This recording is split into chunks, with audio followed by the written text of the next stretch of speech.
Chapter 1376. Compared to the wealth of the Silver Alliance, the Northern Witches relied on individual bravery to resist the wave of demons. It was really unexpected that the group of people with the most direct combat style, the toughest fighting style, and the fiercest fighting style in the entire wizard continent were actually a group of witches. In the face of this huge disaster, the Northern Witches showed courage and boldness that far exceeded that of the male witches. They did not stay in their family territory, but walked out of the wizard's pagoda, gathered the mortal army in the territory, and poured into several strongholds adjacent to the Black Forest. Under the motion of the Witch Council, many witch tribes that were not threatened by the wave of beasts also sent a large number of witches and wizard beast troops to the border area for support. They cooperated sincerely, united as one, and pulled up a thick and dense defense network at the edge of the Black Forest. In this battle between witches, humans, and the wave of beasts, the witches of various factions put aside their previous hatred and fully displayed their unique fighting methods. The main force of the war was naturally the undead army sent by the Witch of Death. Although this undead army was not as large and varied as the undead army under the Lich, the level of elite should not be underestimated. Especially the corpse pythons, evil sand spirits, skeletal claws, and floating spirits, who served as the core of the main force. Almost all of them were good at group battles and chaotic battles. Coupled with their unique poisonous aura of the dead, it was even easier to deal with the forest beasts and ferocious demons of flesh and blood.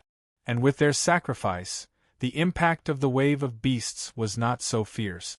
In this way, even the mortal army and the wizard beast troops could hold the front line, and not be overwhelmed by the swarm of beasts. The cold winter witches also took the opportunity to create a large-scale snowstorm over the wave of beasts. Although the number of beasts and demons directly killed was not too many, it caused countless troubles and pain to the attacks of the beasts. And the dark witches brought their shadow army. They may not be conspicuous during the day, but at night, the entire battlefield would become the domain of the shadow army. Groups of terrible shadow creatures were active in every inch of space on the battlefield, using various strange and insidious methods to kill groups of beasts and birds that lacked the protection of extraordinary power. The Witch of Pain set up the curse altar and used a series of powerful and strange curses to turn the active monster leaders into soft-footed crabs. And every time this happened, it was also the time when the Pale Witch sent a powerful companion spirit to attack the monster lords together with the Dark Witch. As for the witches of deceit and hypocrisy, they were responsible for misleading and luring the beast tide, causing them to be defeated in all kinds of illusions. In this war against the beast tide, the witches of destiny did not even need to step onto the battlefield.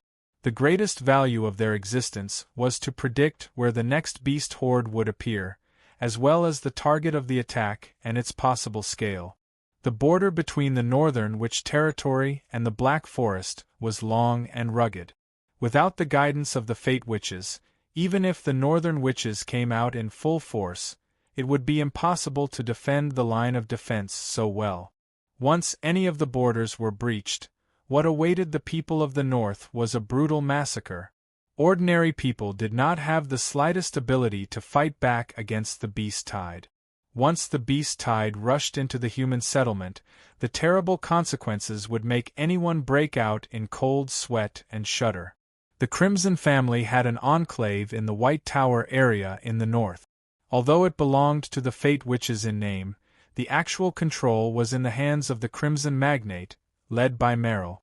In order to defend this enclave, the Crimson family stationed 2 giant floating ships, more than 700 magical troops, and the Emerald Dragon squad led by the Emerald Dragon Aratina. Seriously speaking, it was simply overkill for such a powerful and elite combat team to defend a territory with an area of less than 3,000 square kilometers. Therefore, the moment the beast tide in the depths of the Black Forest east of the White Tower showed signs of gathering, they were directly dispersed by the Crimson warship. Since then, the high-grade monster lords in the surrounding Black Forest were purposefully and systematically cleared out by Merrill and the others. Without their guidance, the beast tide would not be able to gather again due to the lack of necessary cores. As for the scattered beasts and monsters that rushed out of the Black Forest, they became the training targets of the low-grade magi and apprentices.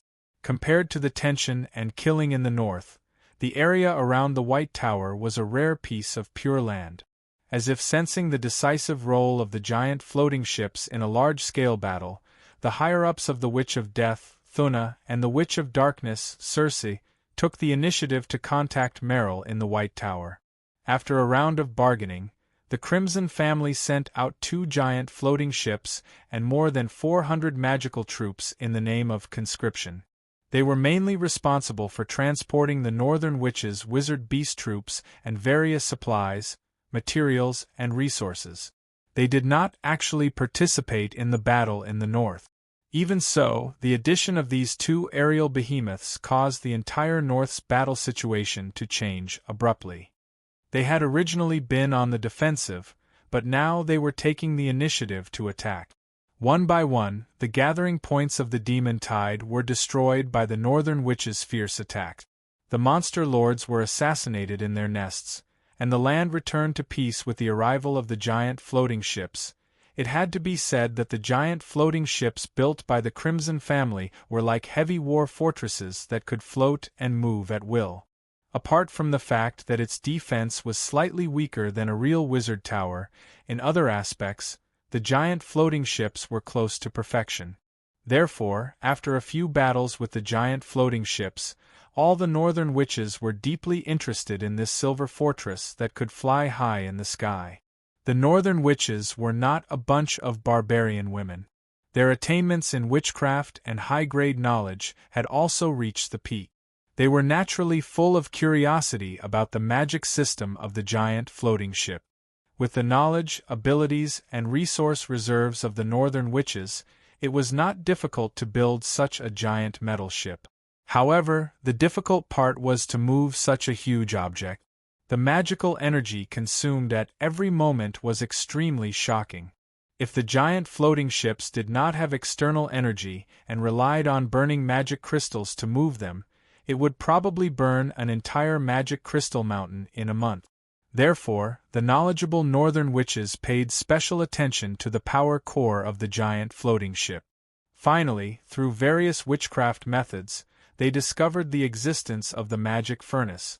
This mystical magical furnace was actually able to penetrate the planar barrier, continuously absorbing violent and ferocious chaos energy from the endless void, before using special methods to tame it and convert it into corresponding magic energy.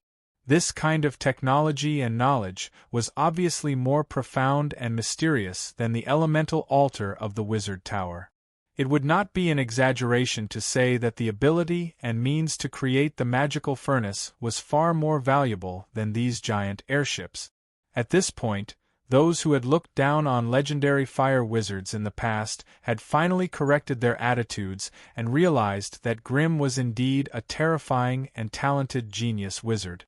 Not to mention anything else, just the technology to build the magic furnace could make him the most valuable and most convincing genius wizard in the sorcerer world. Unfortunately, this magic furnace was undoubtedly the core secret of the Crimson family. Therefore, apart from drooling over it, the Northern Witches had no other way to obtain it. Thuna had thought of bargaining with Grimm through Alice to see if she could obtain the magic furnace technology through a resource exchange. However, Grimm's feedback immediately blocked this path. Grimm's conditions were very simple. The Crimson family could sell a batch of magic furnace products to the Northern Witches, but the Witch Council had to approve Alice's marriage to him. To be honest, after hearing this condition, Thuna almost immediately decided to give up. After all, the Northern Witches were a relatively closed and regional wizard organization. For a long time, they had carefully balanced the witch factions and worked hard to maintain the witch traditions of the past.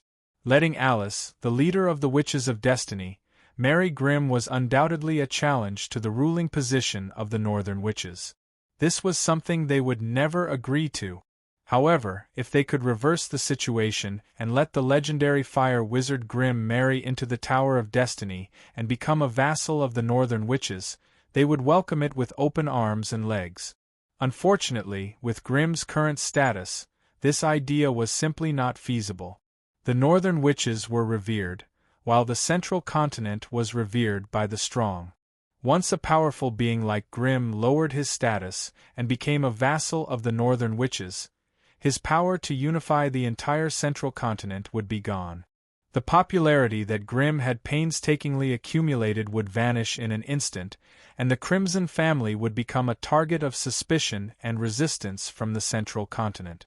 Many times, things in the world were laughable. Some things that clearly sounded very ridiculous, and ridiculous would be especially serious and nitpicking when it was placed on certain characters and certain people. They could not even tolerate the slightest flaw or imperfection.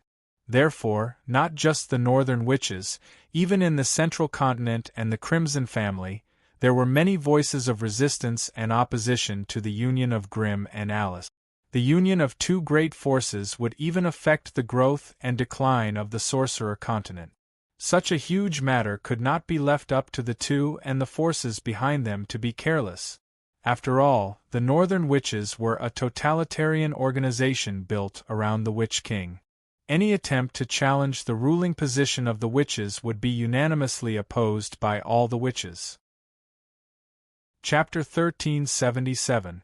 Dark Ink Valley. The unrest in the valley was still ongoing. After many rounds of purging and cleaning, most of the foreign invaders in the abyss of the Dark Ink Valley had been killed. However, the chaos of the laws of the dimension caused by this had turned the area into a dead zone. Ordinary creatures could not even survive for a second at the bottom of the Dark Ink Valley. The environment and the laws of the dimension were so bad that they could not sustain the existence of life. The consequence of this was that the laws of the dimension of the sorcerer world had been pushed back, and the control of the Dark Ink Valley had been handed over to the laws of chaos. Here, chaos was the main axis, and disorder was the orthodox. Everything that the sorcerers were familiar with in the past had become unrecognizable, turned upside down. In such an environment, the sorcerers no longer had any advantages. In fact, they were even suppressed by the laws of chaos, making it difficult for them to move forward, and danger lurked everywhere. On the contrary, the otherworld demons that were proficient in the laws of chaos were like fish in water, becoming even more ferocious and unrestrained. Ever since the laws of chaos had taken over the Dark Ink Valley, the Wizard Association no longer sent teams of sorcerers into the valley. Instead, they firmly guarded the wizard towers at the exit of the valley, to prevent the overly powerful otherworld demons from entering the association's territory. Every day, there would be dozens or even hundreds of magical creatures scuttling out of the valley, wanting to enter the sorcerer world and feast. Thus, continuous battles and all sorts of strange massacres took place at the exit. For those who were confident in their bravery and tried to force their way in, a round of lightning smoke cannon spells would be enough to kill them. The only thing they had to worry about were those with strange magical abilities. They were either as fast as lightning or as swift as the wind, barging past the wizard beast army without giving them a chance to react. They also possessed some kind of strange invisibility ability, sneaking past the gaps in the defense line. They also flew into the sky and tunneled underground, bypassing the Wizard Pagoda's defense line. Regardless of which it was, the Wizard Association could only try their best to intercept and kill them, trying their best to reduce the pressure on the local defenses. Of course, there was no line of defense that could really be impenetrable. Thus, the Wizard Association's motto was to catch the big and let go of the small. Those level 3 and 4 evil beasts could not be easily released into the Dark Ink Valley. As for those little fellows that were hard to kill and impossible to guard against, if they were really lacking in manpower, they would just turn a blind eye and let them pass. In any case, the Wizard Association had a complete and rigorous defense mechanism in every region. Once these invaders showed themselves, there would naturally be local sorcerers responsible for surrounding and annihilating them.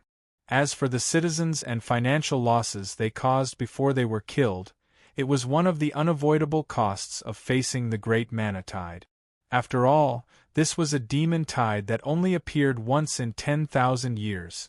On the 48th day of the demon tide, it was still an ordinary day, as if nothing was different from the past.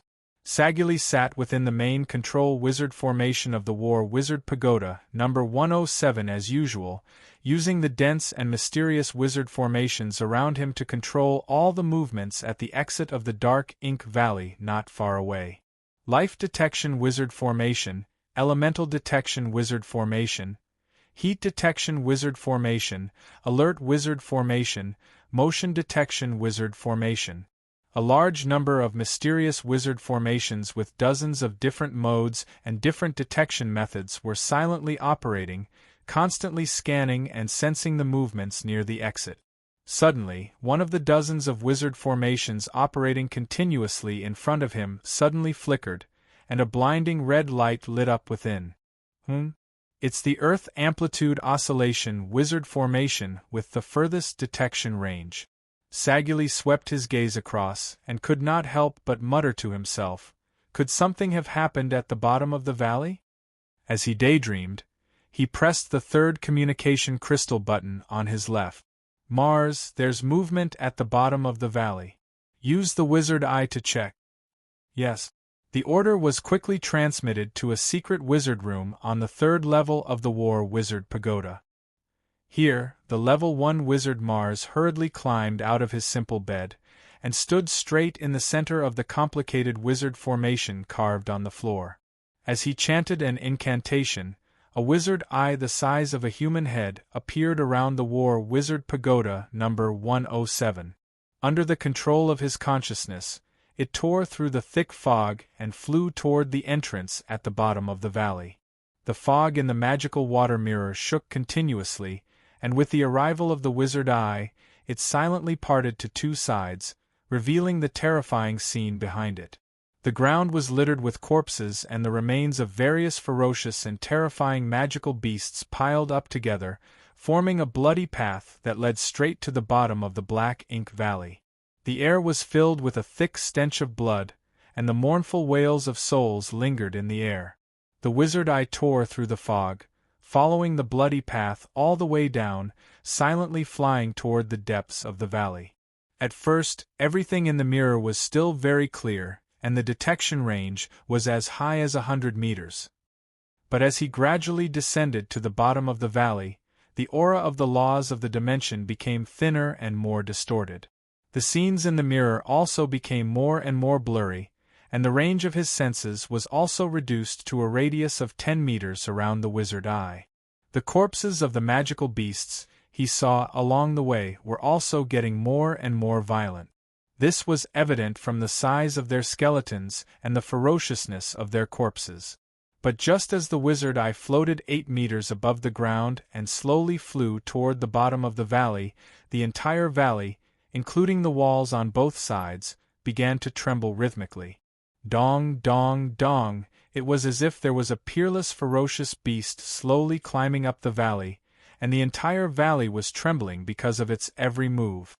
Not only the ground, but even the fog and air were trembling along with the shockwave. The images transmitted by the wizard eye were blurry and out of focus, difficult to discern. Suddenly, the fog not far away parted, and an exceptionally large and strange magical beast barged into the image. In the next second, the witchcraft eye exploded. Far away at the exit of the valley, the level 1 wizard controlling the wizard eye in the War Wizard Pagoda number 107 shivered in fear, hurriedly contacting his superior, the level 2 wizard Sagili. Quick! Prepare the protective barrier. Giant war beast. It's a giant war beast this time. Shortly after, an ear-piercing alarm spread throughout the entire forest of Towers of War. The War Wizard Pagoda began to operate. From the base to the tip of the pagoda, the densely packed and complicated runic wizard formations lit up one after another. Eggshell-like energy protective barriers appeared one after another, enveloping the war wizard pagoda within them, isolating them from the outside world. Following that, a tidal wave of energy began to gather toward the war wizard pagoda, encircling the bodies of the pagoda, ready to transform into streaks of violent attack-type wizard spells at any time to deal a heavy blow to the enemy. Just as they finished their preparations, a deafening, ear-piercing howl of an ape reverberated through the area at the exit of the valley. In the next second, a giant berserk ape over 50 meters tall, covered in short, thick, black hair charged out of the fog. Its body was tall and mighty, its limbs thick and powerful, and its body was covered in black hair.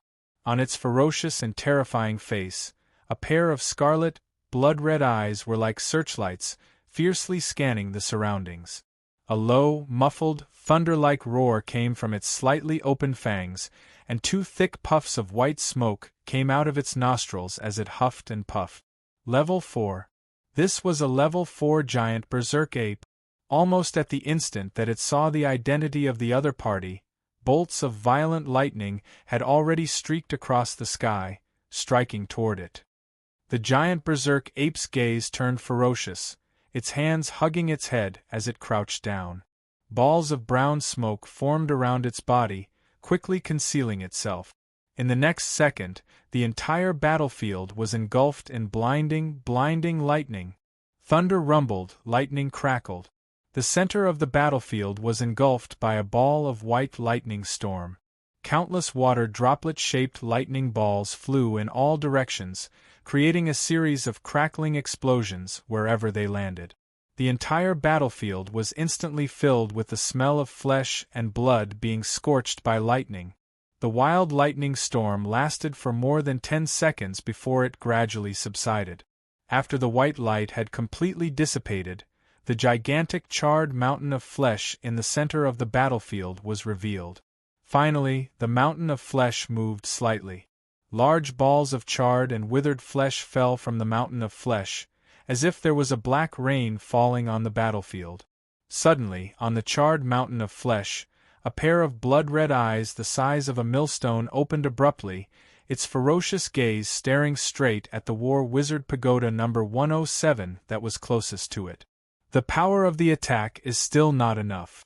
Wizard Saguli, who was in charge of the war wizard pagoda number 107, felt his heart thumping wildly. He roared maniacally at all the communication crystals. Continue to attack.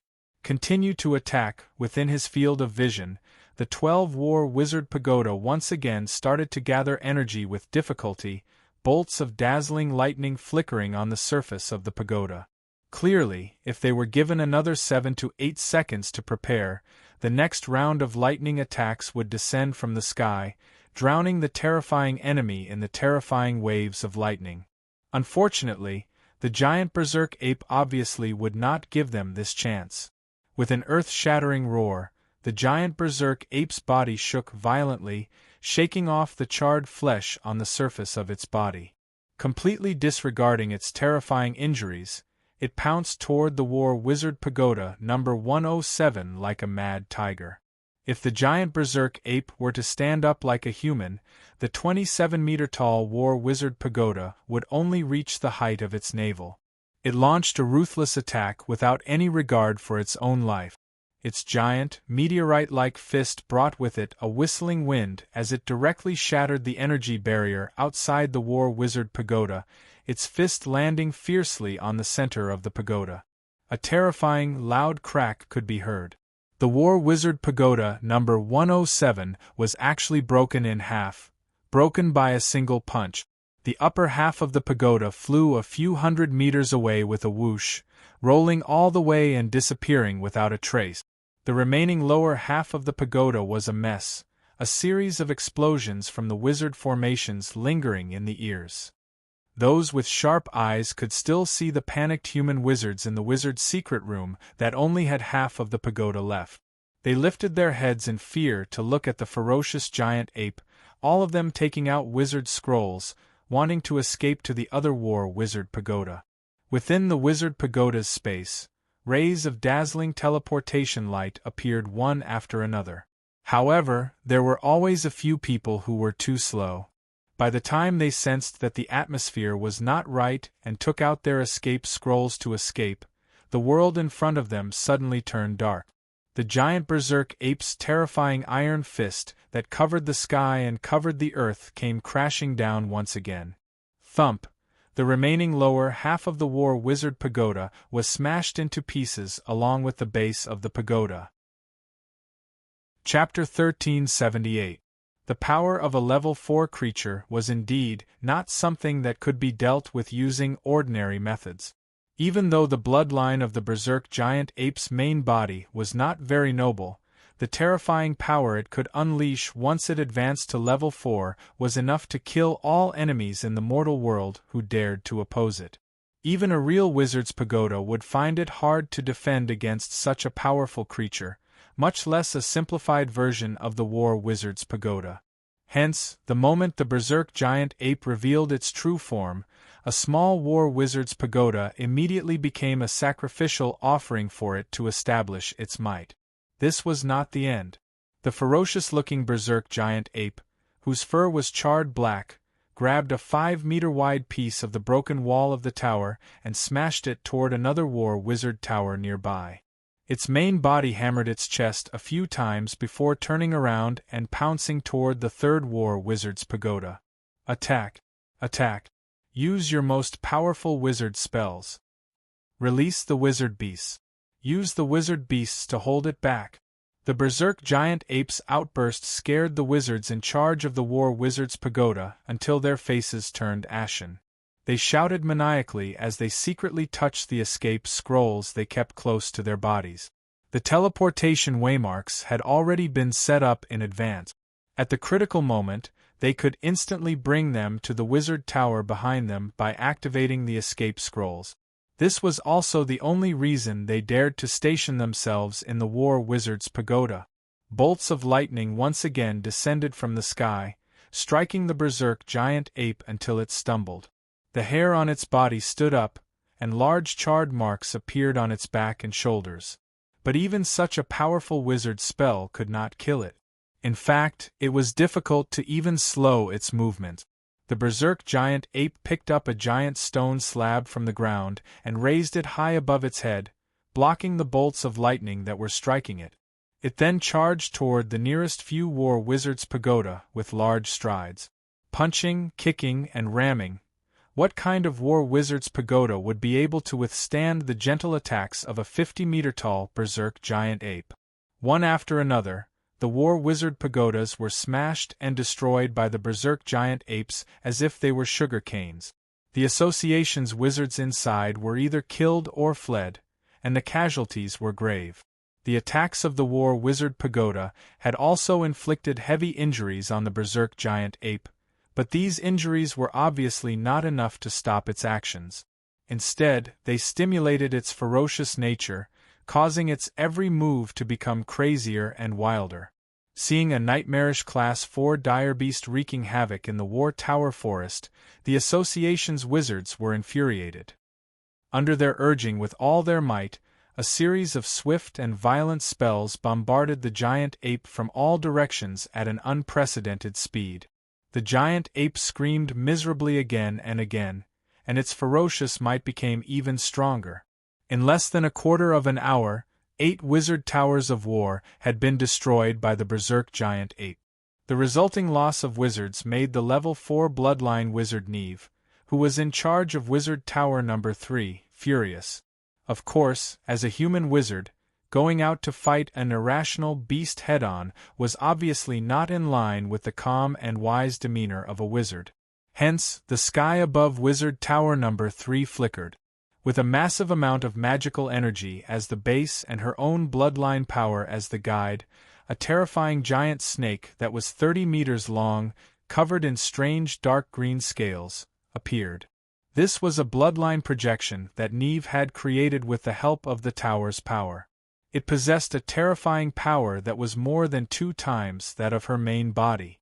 The moment the dark green giant snake appeared, the invincible berserk giant ape on the battlefield suddenly stopped in its tracks. It slowly turned its body and stared at the projection. Both parties were separated by a distance of nearly 1,000 meters, followed by a dozen wizard towers of war, facing each other from afar. The eyes of the bloodline giant snake projected by Neve were faintly opening and closing.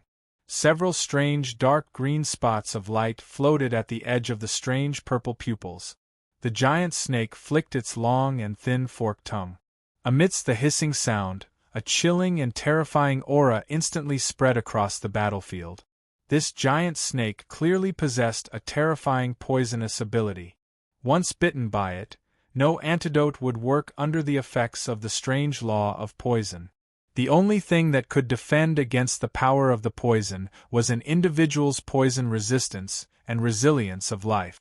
Hence, after sensing the power of the other party, even the cruel berserk giant ape had to be careful, afraid that it would become a sacrifice for the other party's wizard spell if it was not careful. It had no choice. Even though the berserk giant ape was not very intelligent, it knew where the real danger lay. Even though it was locked in battle with the wizard towers of war, and its injuries were serious on the surface, its life source was not harmed at all. In other words, no matter how many wizard towers of war it faced, as long as it had enough time, the berserk giant ape would be able to destroy them one by one, turning them into sacrifices to vent its anger. There was no way the wizard towers of war could threaten its life. But this terrifying giant snake that had suddenly appeared was different. To put it bluntly, the only thing on the battlefield that could threaten the life of the berserk giant ape was this mysterious giant snake. Hiss hiss hiss, with the support of the wizard's pagoda, Neve had no need to fear this ridiculous berserk giant ape. The mysterious giant snake floating above Wizard Pagoda number 3 opened its mouth wide, shooting a ball of green poisonous liquid toward the other party like an arrow. The berserk giant ape's expression tensed, extending its arms forward. Large balls of brown smoke rose from its 2 giant arms, turning into a giant rock in front of it. Poof! With a dull thud, the ball of poisonous liquid hit the giant rock. Immediately, the terrifying sound of corroding poison came from the battlefield, thick white smoke rising from the giant rock. The white smoke did not dissipate, instead eerily bypassing the giant rock and instantly entering the giant ape's cave-sized nose. Roar! The berserk giant ape was instantly enraged as the poisonous smoke entered its body. It swayed its body twice, feeling a terrifying pain that felt like it was being pierced by needles. It roared angrily at the sky, immediately emitting a ferocious fury, using its boiling blood to suppress the wisps of poisonous energy. Whoosh whoosh, the fierce wind whistled as the giant ape's 2 hands flashed with yellow light. Every time it flashed, a 5-meter-wide boulder would be condensed out of thin air. Then, with both hands, it threw the boulder at the mysterious giant snake like a hail of cannons. The other party was much smaller than it, clearly not known for its strength. Thus, the berserk giant ape used this method to force the other party to come out and fight. As for why the berserk giant ape did not pounce over, the berserk giant apes only liked to settle everything with violence, but that did not mean that they were brainless. The wizard tower was right beneath the mysterious giant snake. If the berserk giant ape got too close to the other party and was entangled by the power of the wizard's pagoda, it could easily create an opportunity for the other party to deal a fatal blow. Thus, the berserk giant ape agilely dodged the other party's poisonous spit as it gathered boulders and threw them at the wizard tower. The 2 colossal creatures started attacking each other with the wizard's pagoda at the center. In an instant, the whole battlefield was turned upside down, and it was beyond recognition. The war wizard's pagoda that was sandwiched between the 2 level 4 experts were undoubtedly in a tragic state. They would all die without a complete corpse no matter which side's attack hit them. Even the war wizard's pagoda would not be able to withstand the poisonous spit of the mysterious giant snake for long before its protective barrier was corroded. The body of the war wizard's pagoda would crumble like a sand tower that had been weathered for many years. If it was hit by the giant ape's boulders, it would cause the wizard's pagoda to crumble. If the wizards inside did not escape in time, they would either die or be severely injured. When the deities fight, the little devils suffer. The dozen war wizards' pagodas that the Wizard Association had set up near the exit of the valley were uprooted by the berserk giant ape in less than an hour, completely erased from the map. If not for the terrifying aftershocks from the battle between the giant ape and the giant snake, the ferocious beasts and magical creatures hiding deep within the Black Ink Valley would have long since swarmed out and fled in different directions.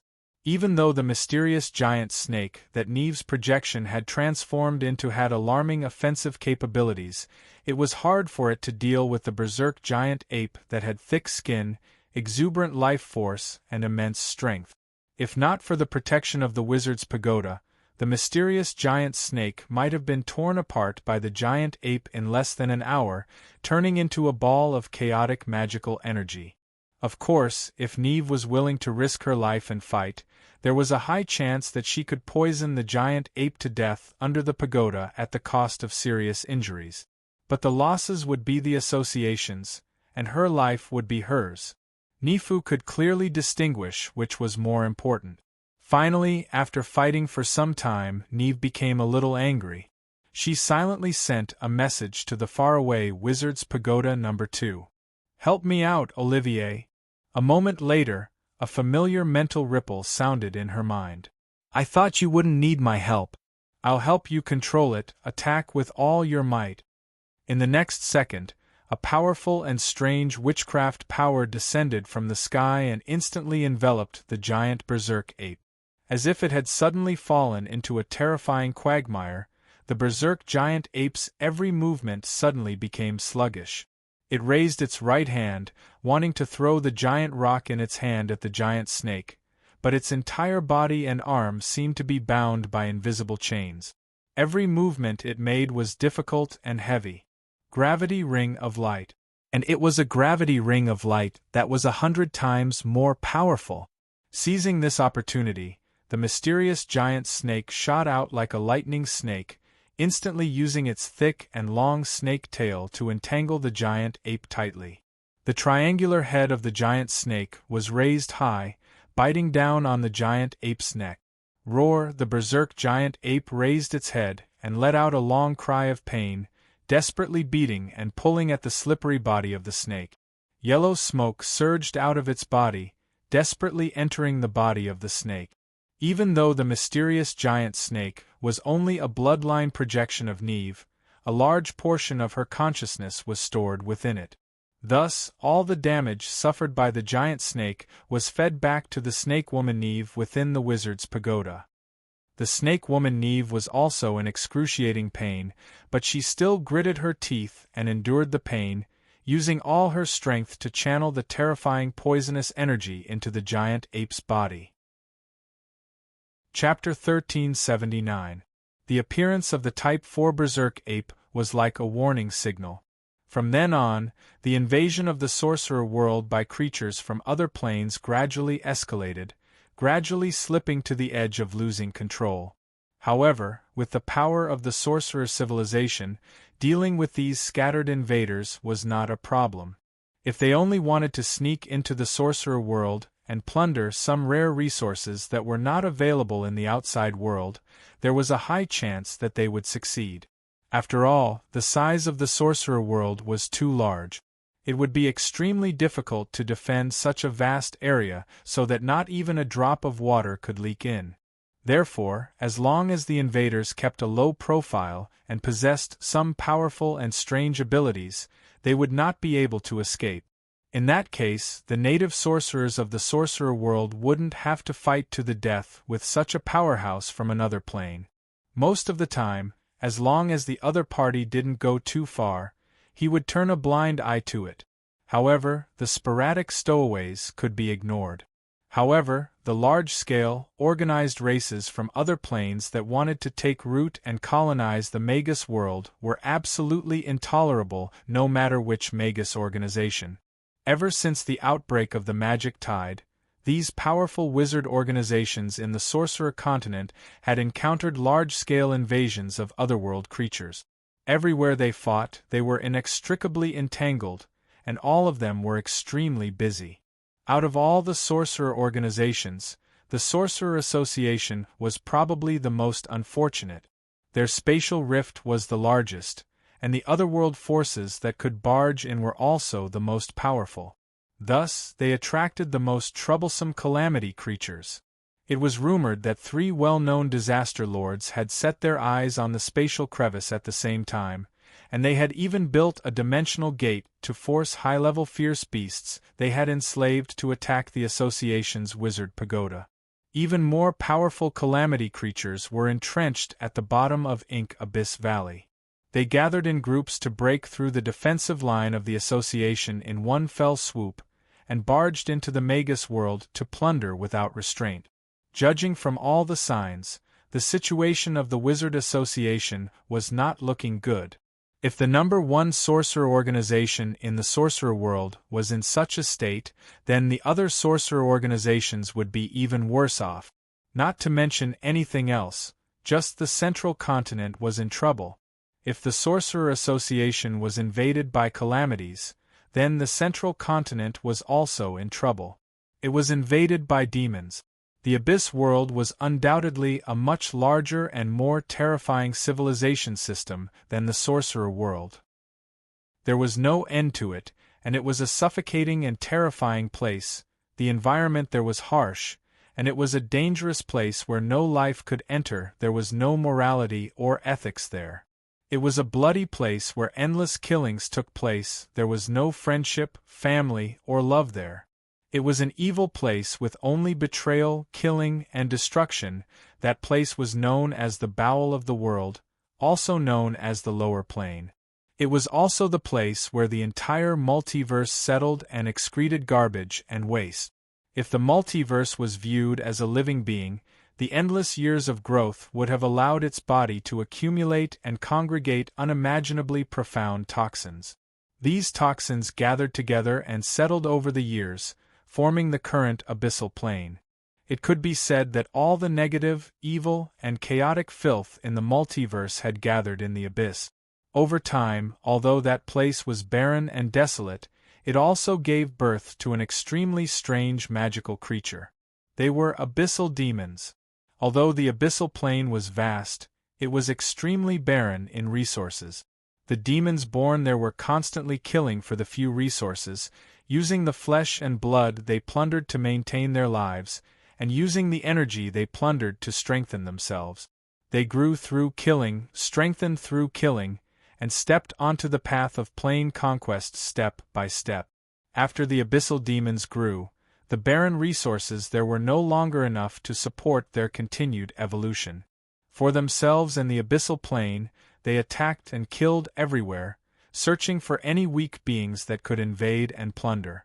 For the sake of warm flesh, for the sake of delicious souls, they fearlessly charged into any material plane, using their strength and bravery to harvest and plunder everything that could be taken away. They did not fear death. Even if they died in battle in the main plane, they could use the strange demonic brand to revive in the abyssal plane. And the more they killed and plundered, the more souls they plundered, and the more feedback the abyssal will formed by the huge abyssal plane would give them. It could be said that low-level demons grew into mid-level and high-level demons by relying on bloody slaughter and the feedback from the plane. It could be said that no plane's consciousness could be as crazy, chaotic, and evil as the abyssal will. Not only did the abyssal will not forbid internal slaughter, but it also especially appreciated this kind of meaningless internal conflict. Not only was the abyssal will brutal and chaotic, but it also deeply rooted this belief in all demon creatures born in the abyssal plane. Hence, there was no so-called loyalty and trustworthiness in the abyssal plane. Instead, chaos, evil, and destruction were the main rhythm of the plane that had to be followed. It was easy to imagine just how powerful and terrifying an evil demon powerhouse would be after killing their way out of such a frenzied and violent state of killing. In history, there were some overconfident people from the main plane who believed in order and kindness. They actually killed their way into the abyssal plane with the slogan of purifying evil and purging demons, intending to turn it into a pure land of the human world. Unfortunately, They did not even conquer 1/10,000th of the abyssal plane before they were counterattacked by the gathered abyssal demons into their own source plane. Hence, the plane was destroyed and life withered. Even their source plane was dragged back to the abyssal plane by the abyssal demons, and thus became a part of the huge abyssal world. Strictly speaking, the abyssal world was actually the rotting eater of the multiverse. The material planes that lost in the planar wars would eventually lose their origin, their laws would shatter, and all life would perish.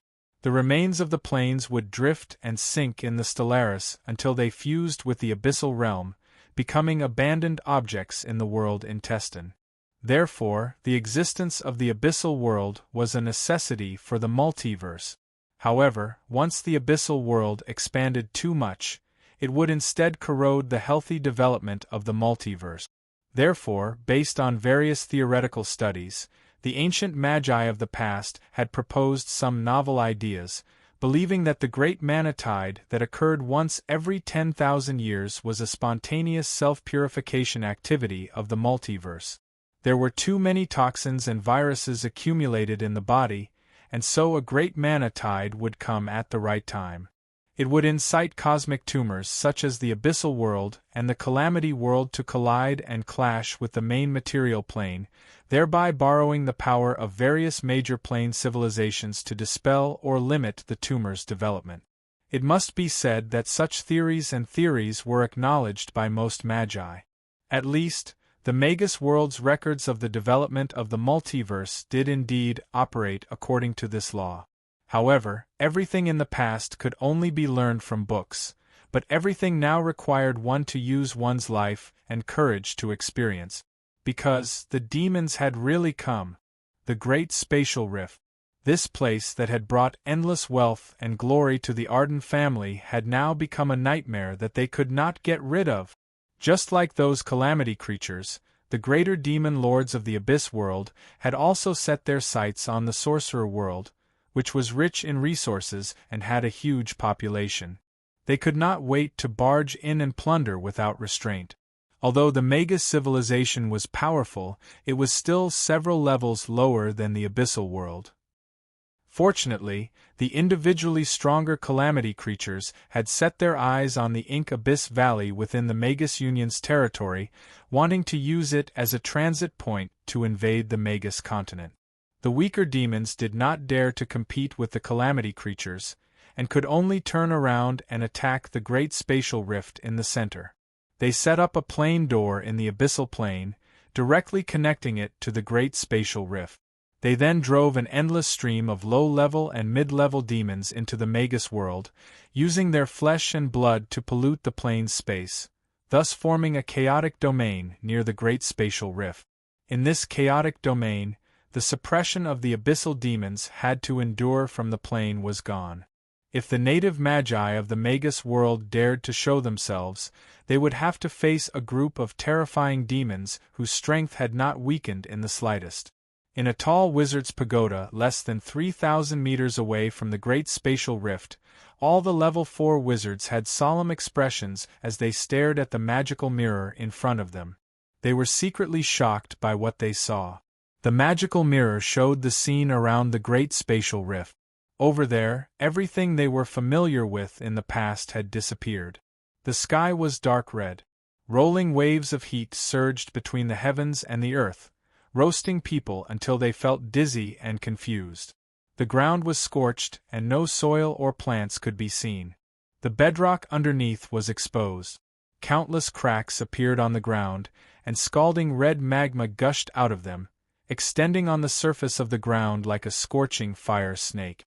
In the dark red sky, abyssal demons of all shapes and sizes had gathered in groups, arguing and shoving each other.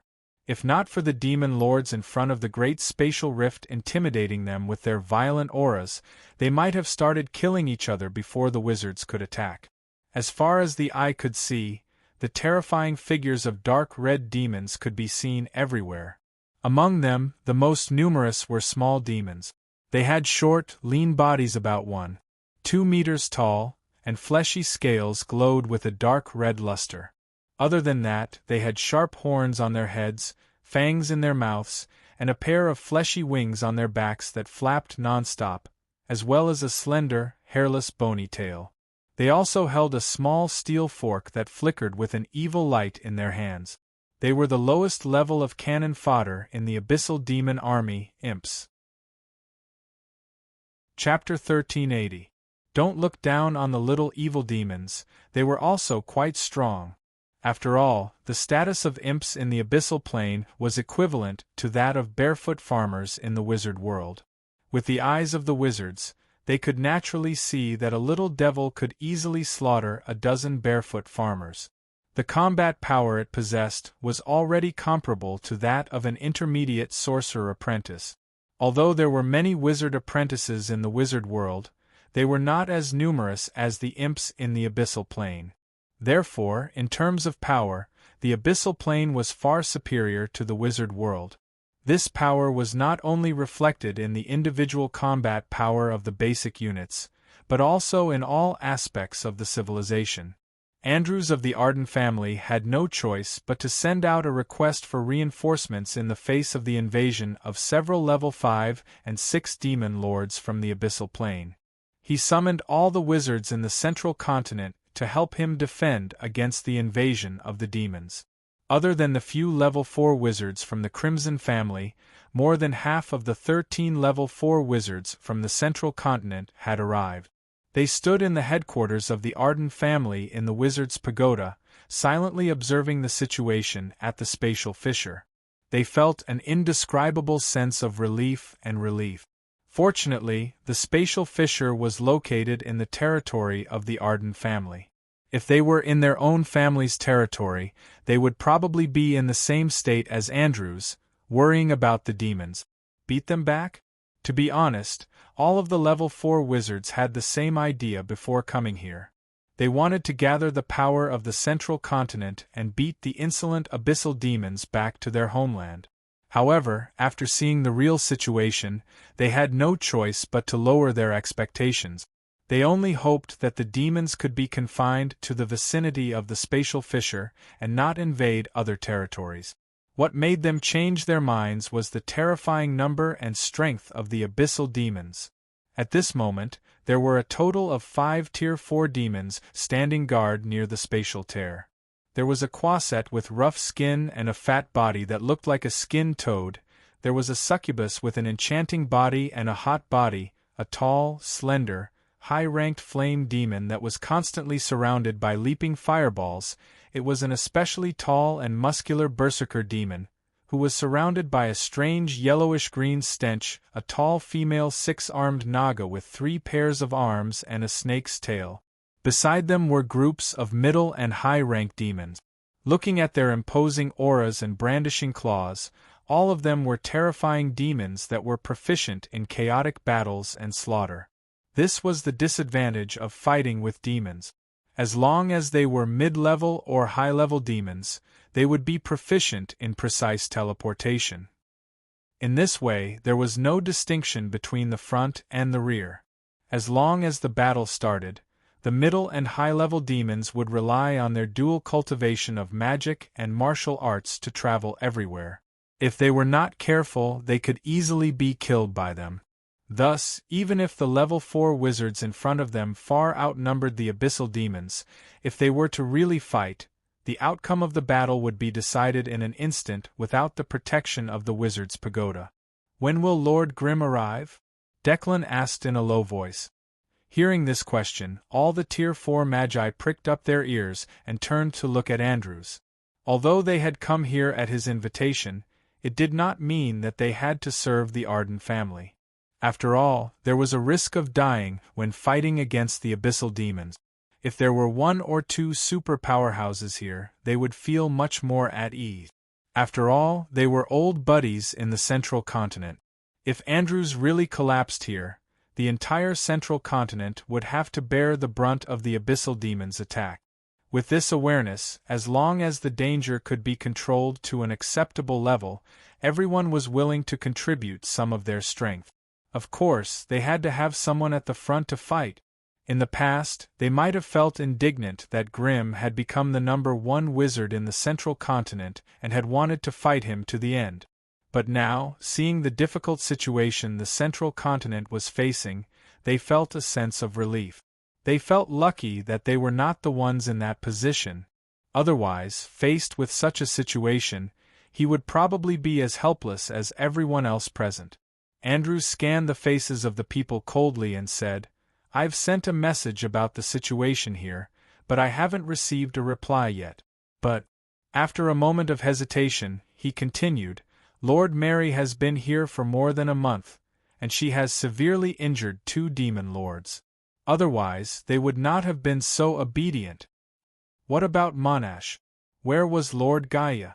At this time, he should be showing his lower body. This time it was Matthew who asked the question. Obviously, without a super powerhouse present, everyone's hearts were unable to calm down. Before Andrews could speak, a loud and impassioned voice suddenly came from outside the hall. "Don't worry about me. I'm already here." With a loud buzzing sound, Monash? Gaia led the 2 clansmen into the hall and appeared in front of everyone. The wizards who were on good terms with him quickly nodded in greeting. "Monash?" Gaia looked around and nodded slightly. She did not return the greetings one by one and went to the huge magic mirror on her own. From here, they could clearly see that the spatial rift was still constantly swallowing abyssal demons. Every time the space fluctuated, it meant that the abyssal demon's strength had increased by a fraction. Although most of the demons that came in were low-level and mid-level demons, if he allowed them to increase their numbers, it would be much more troublesome to deal with them in the future. "What are you waiting for?" He hurriedly took action and chased the demon lords away. Then, he thought of a way to seal the spatial crack. This way, even if there's any trash trying to sneak in, it'll be much more difficult. Gaia was still as hot-tempered as ever. When he saw the situation in front of him, he was immediately enraged. "Lord Grimm isn't here yet. Why don't we wait a little longer?" Nicholas asked carefully with a reluctant look. No wonder the 3 major organizations look down on us. What's wrong? Without Grimm, you guys don't even know how to fight?" Everyone looked at each other awkwardly. They were all a little hesitant. Although I know Monash? Gaia's words made sense, but when it came to their own safety and interests, it was difficult for them to work together. After all, the territory was someone else's, but his life was his. A bunch of cowards! Gaia's face was filled with exasperation, and he shouted, "Leave that Hezru and Quaset to me. You guys divide the rest." The Golden Titan bloodline was indeed unyielding.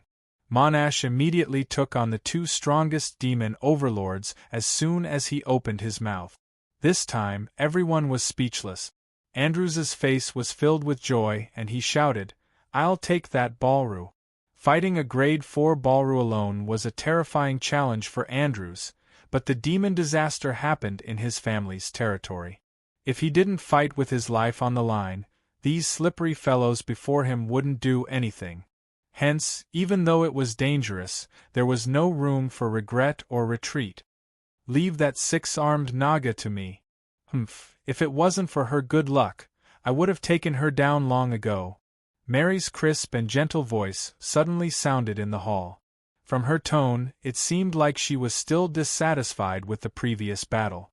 Now, only the weakest succubus was left among the 5 grade 4 demon lords. Nicholas and Matthew looked at each other and stood up simultaneously. "The 2 of us will deal with that succubus. I have some defensive spirit bewitchment equipment on hand. It'll be perfect for dealing with her." With the demon lords assigned, the remaining grade 4 magi could only deal with the mid and high-ranked demons. Even though their mission was slightly easier, it would not be easy for them to complete the mission smoothly, considering the number of mid and high-ranked demons. Sorcerers did not have the useless and cumbersome red tape of human nobles.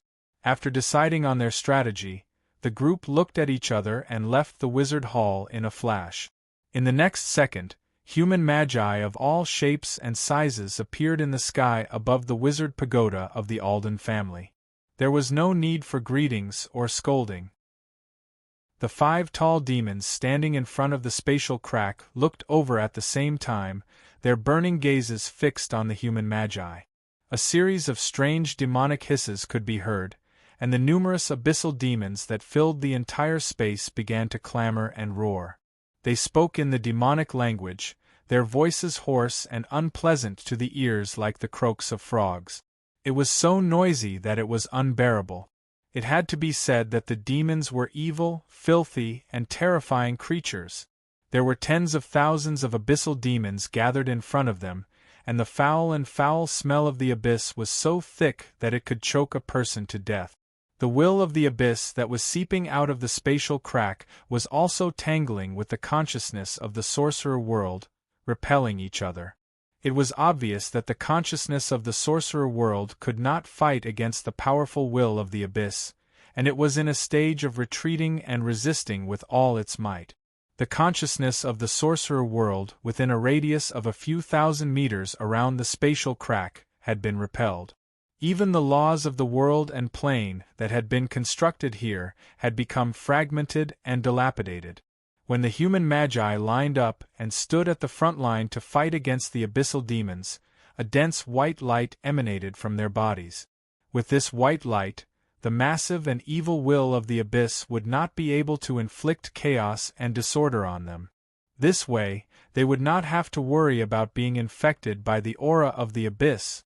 This was obviously the sorcerer world's consciousness's commendation for their righteous actions. If they could successfully kill a considerable number of abyssal demons, they would naturally receive rich feedback from the plane's consciousness. Opposite them, the bodies of the demons that had invaded the sorcerer world were also covered in a dense dark red light. Chapter 1381. The conquest of the plane was actually a battle between two wills. Moreover, the will of the abyss was undoubtedly even more ancient and grand. Hence, apart from protecting several Tier 4 magi from the abyssal will's corrosion, the guardian light provided by the sorcerer's will had no other effects.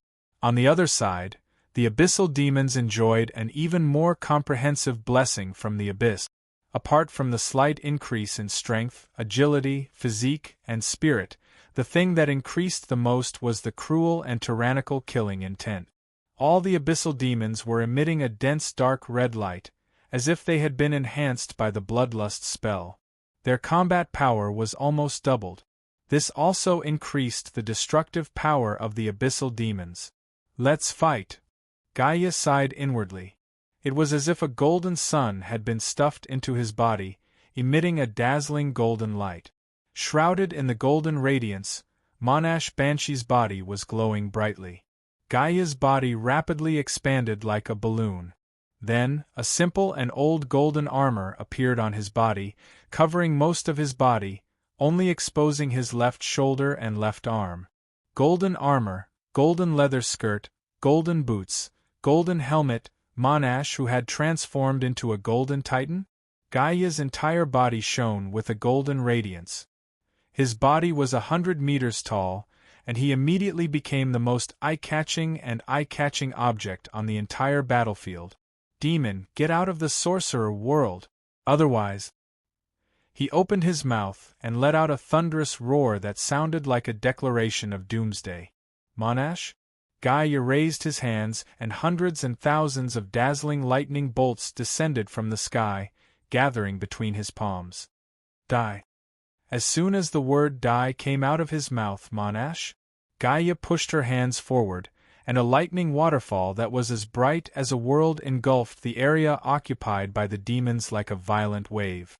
Crack, after an earth-shattering thunderclap, the dazzling white light slowly faded away, revealing the infernal demon battlefield that had been ravaged by a waterfall of lightning. Tragic! How tragic! It was too tragic! Violent lightning bolts pierced through the tall and sturdy bodies one after another. Even with the demon's magic resistance and vitality, it was not enough to resist such violent lightning abilities. Hence, the lightning waterfall covered an area of 1,000 meters on the battlefield, turning the ground and all the demons on it into charcoal. Only a few Tier 3 demons managed to survive. More than half of their bodies were broken, and even the exposed flesh and internal organs were scorched black. They were struggling to crawl out of the piles of charcoal that could not be identified in their original form. Just one attack, Monash? Gaia had killed more than 10,000 devils, which accounted for more than a quarter of the total number of devils in front of him. The entire battlefield fell silent for a moment. Following that, the eyes of the remaining demons turned red, and they roared loudly as they pounced toward the golden giant that was 100 meters tall. While they charged forward, they hurled spells of various shapes and power at Monash like a storm. Gaia. Hammer of chaos. Blasphemous words. Meteor rain. Flesh extraction. High order. Death. Soul extinguishing art. It had to be said that the instantaneous and powerful spells of the middle and high-rank demons were powerful and hidden, and it was extremely difficult for ordinary creatures to evade them. Monash, who had just charged up his strength to unleash a violent attack. Gaia raised his arms to protect his face, and a golden glow enveloped his body as he forcefully withstood the wave of spells. Although he was able to resist most of the low and mid-grade spells, the attacks from the high-rank demons were not so easy to deal with. The golden giant staggered backward, the golden glow on the surface of his body flickering. It was obvious that his aura was unstable, and he was wounded repeatedly. However, relying on the extremely powerful Titan bloodline, he managed to withstand the attacks. Only Monash, who had transformed into a golden Titan, could do this. Gaia could do it himself, but if it was any other Tier 4 sorcerer present, they would have been injured by the violent wave of spell-like attacks. Let's go too. Can't Monash? We can't let Monash, Gaia, face the enemies on his own. The body refinement sorcerer, Declan, roared. His body instantly transformed into a cannonball, and with a whoosh, he charged into the group of devils. In the next second, his strength exploded. A ring-shaped ripple of energy swept across the battlefield, instantly sending the abyssal devils within it flying. Following which, as if an invisible hand had viciously torn them apart, their bodies were flung into the air. In an instant, over 100 abyssal devils of Tier 1, 2, and 3 were killed by Declan, turning into broken toys that rolled around on the ground. The remaining Tier 4 sorcerers exchanged glances and no longer hesitated. One after another, they unleashed their true abilities, unleashing one rapid spell after another on the demon army. In an instant, the abyssal devils were unstoppable. The entire planar battlefield was turned upside down, and casualties were everywhere. After all, Tier 4 sorcerers were still Tier 4 sorcerers. When they unscrupulously displayed their might, the might of the heavens and earth, and the frightening might they displayed was enough to send shivers down one's spine. No one dared to face them head-on anymore. There were 5 demon lords overseeing the battlefield. How could they just sit back and watch as high-ranked human sorcerers slaughtered their subordinates? The 5 demon lords let out sharp, hoarse, and deep roars as they transformed into their combat forms, pouncing on the 8 Tier 4 magi that represented the apex strength of humanoid magi. The one leading the charge was naturally the combatant demon that would go berserk whenever it encountered a battle. Combatant demon, rank 4 high demon, evil and chaotic. It had a massive body, nearly 3 meters tall, and its weight was around 350 kilograms. The combatant demon's body was massive. Its massive body also gave it immense strength, allowing it to easily swing its frighteningly large bronze battle axe. The combatant demon's appearance was also very unconventional. It looked like a skinned gorilla tossed into lava and roasted. However, its bulging muscles showed just how difficult it was to deal with. Aside from its ugliness, the most unforgettable aspect of the combatant demon was that its skin would secrete a thick, stinky liquid during battle. This stench had exceeded the limits of an ordinary creature's endurance. Many enemies would die in the combatant demon's warm embrace due to the stench. Hence, watching a violent combatant demon pounce at you was no different from throwing a pile of filthy, disgusting feces at you. Hence, no one would be in a good mood when fighting a combatant demon. However, just as the Tier 4 combatant demon lord was about to pounce at Declan, a spear formed from lightning stabbed into the ground before it. Then, lightning erupted, and a frenzied chain of lightning shot out, pushing the combatant demon back. "Your enemy is me," Monash, who had transformed into a gold titan, said. Gaia, who had transformed into a golden titan, let out a deafening war roar and blocked the combatant demon lord's path. At the same time, the lightning spear in his other hand flew out and slashed at the other Quasa demon overlord. As if it had never been provoked by an enemy before, the combatant demon lord raised its head and let out a strange cry that resembled an ape. It then brandished its massive bronze battle axe and charged at the golden titan. The might of a Tier 4 demon was incomparably violent. All the demonic creatures that stood in its way were instantly sent flying, and the ground crumbled under its powerful stomps. The Hezru leaped up with unparalleled power, cleaving at the gold titan's calf with its axe. It couldn't be helped. The difference in size between the two was too great. Even with a run-up, the combatant demon could only barely reach the golden titan's calf. However, on a Tier 4 battlefield, a gigantic body did not mean absolute strength. Hence, although there was a difference in size of over 20 times, the golden titan would be the one at a disadvantage in a real fight. The golden titan raised its right foot and collided with the combatant demon's bronze battle axe. Boom! A transparent ripple of energy swept out, and the demons that were too close to the golden titan were sent flying like cannonballs, blood spurting from their mouths. Meanwhile, the two parties involved also staggered back, blood dripping from their bodies. The Hezru was at a disadvantage due to its size. Although its strength was not much inferior to Monash's, it could not withstand the amplification effect of its huge size and the Titan bloodline. Thus, it turned into a cannonball and smashed into the group of evil demons, killing 7 to 8 low-level evil demons.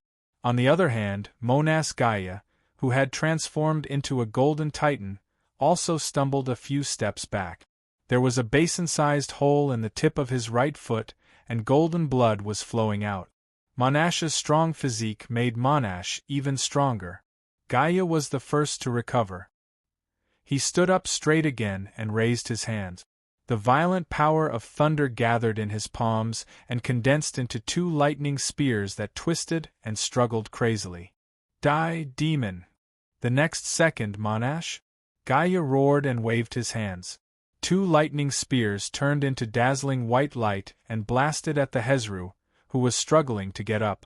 With a savage look in his eyes, he grabbed 2 demons around him and threw them away, blocking the spear that was as fast as lightning. Before the power of the lightning spear reached him, the berserker demon's body blurred and he abruptly disappeared on the spot. Advanced teleportation. This was a strange spell that almost all high-level evil demons were adept at mastering. Using it to avoid the enemy's fatal blow was undoubtedly a demon's specialty. The lightning spears penetrated the bodies of 2 low-level evil demons and pierced into the ground. Then, they instantly exploded into lightning chains that looked like dancing silver snakes. As the lightning roared and wandered, more than 10 abyssal demons in the explosion zone were immediately burned into a pile of charcoal and silently fell to the ground. However, it was obvious that this attack did not hurt the Hezru. Just as the Golden Titan and the Hezru were fighting each other, another Quaset also rushed forward with a sinister smile. In the next second, the Chaos Hammer, which was made up of pure evil runes and abyssal aura, turned into a black light and bombarded the Golden Titan's body. It could not help but hesitate for a moment. Chapter 1382. Roar, with a pained roar that shook the battlefield, the Golden Titan roared at the sky, its body releasing a blinding, berserk lightning. Before the 2 demon lords could escape, they were engulfed by the lightning storm. By the time they stumbled out of the lightning storm, their bodies were charred black. From afar, they looked like 2 mournful demons that had escaped from a coal mine. Even the pair of demonic wings on their backs had become tattered, and their entire appearance could be said to be extremely miserable. However, relying on the exuberant vitality of the high-ranked demons that were comparable to undying cockroaches, the two demon lords narrowly avoided the Golden Titan's death kick and scrambled out of its attack range. However, the Titans were famous for being able to attack from afar and close range. Before they could escape, a series of crackling lightning javelins flew over and instantly enveloped them in a huge lightning net. The pained and mournful roars of the two demon overlords immediately rang out. Monash? Gaia was indeed the #1 bloodline magus in the central continent. His Golden Titan bloodline was also top-notch. Thus, when he unleashed his full strength, even the two demon lords, who were fearless and had always been the only ones who bullied others unscrupulously, could not withstand it. It had to be said that human magi were a group of intelligent beings that liked to plan before taking action. Monash? Gaia still held the upper hand against the two demon lords, using his peerless strength to control the entire battlefield. Wherever his huge body went, the demons that couldn't dodge in time were either destroyed by the terrifying lightning or turned into a pool of blood under his huge feet, no longer distinguishable from each other. On the other side of the battlefield, Mary, who had turned into a blood-red bat shadow, was already torturing the six-armed snake demon to death. If not for the fact that she wanted to use the Nightmare Castle to capture this female demon, Mary would have skinned her and sucked her dry long ago. Apart from that, the battle between Declan and the high-ranked Balrog was abnormally intense, and it was hard to tell who would gain the upper hand. Fortunately, Declan was not alone. Molten Magma Lord Alfred charged in and used his unique Soundwave spell to help him gain the upper hand on the battlefield. The Balrog was a kind of strange demon that leaned towards elemental power. Their physique and strength were much inferior to the Hezrog. However, they were born with a strong fire attribute talent. Therefore, they could control fire as freely and easily as humans could breathe. In addition to their fire talent, their physical strength was also worthy of their identity as demons. Coupled with the terrifying Burning Domain and Flame Halo, there were not many enemies who could get close enough to attack them. Although human sorcerers could not be compared to these natural magical creatures in every aspect, from their physical qualities to their elemental talent. However, human sorcerers were able to maximize the effects of their magic tools, allowing them to display their basic combat strength to the fullest. The Flame Demon's fire-type spells were indeed frighteningly powerful. However, by relying on a Tier 4 fire resistance talisman and the body wash he had drunk, Dylan was temporarily immune to fire damage. Using the dazzling combat techniques of the Anatomy Refinery Magus, Declan stuck close to his opponent and beat him until he scurried away like a rat, unable to unleash the terrifying might of a high-ranked Balrog. As for the succubus that Nicholas and Matthew were fighting, there was no suspense at all. Creatures like succubi were not known for their combat strength in the Abyss Demon camp. Instead, they relied on their sexy and seductive charms to attach themselves to a powerful demon and gain some status. Their main weapons were the demonic whips wrapped around their waists, their claws that were as sharp as daggers, and the succubi's flying kisses that were filled with seduction. Even in the midst of an intense battle, they would not forget to display their seductive figures at all times. As they fought, they threw flirtatious glances and sent flying kisses, the demonic whips in their hands crackling loudly. Even the crackling sounds were mixed in with their alluring moans. If a young magus with insufficient mental strength were to fight a succubus, he would probably faint from their flirtatious glances and flying kisses before the battle even started. Succubi actually loved group battles. Most of the time, with their conscious seduction, the weaker members of the opposing party would be successfully seduced, and they would turn around and attack their own allies. Unfortunately, this succubus had the misfortune of meeting two crafty and sinister Grade 4 magi today. Nicholas and Matthew. At their age, they no longer liked to fight head-on with others. However, this did not mean that their strength was mediocre. On the contrary, Nicholas and Matthew were veteran Grade 4 Magi who had advanced to Grade 4 7 to 800 years ago.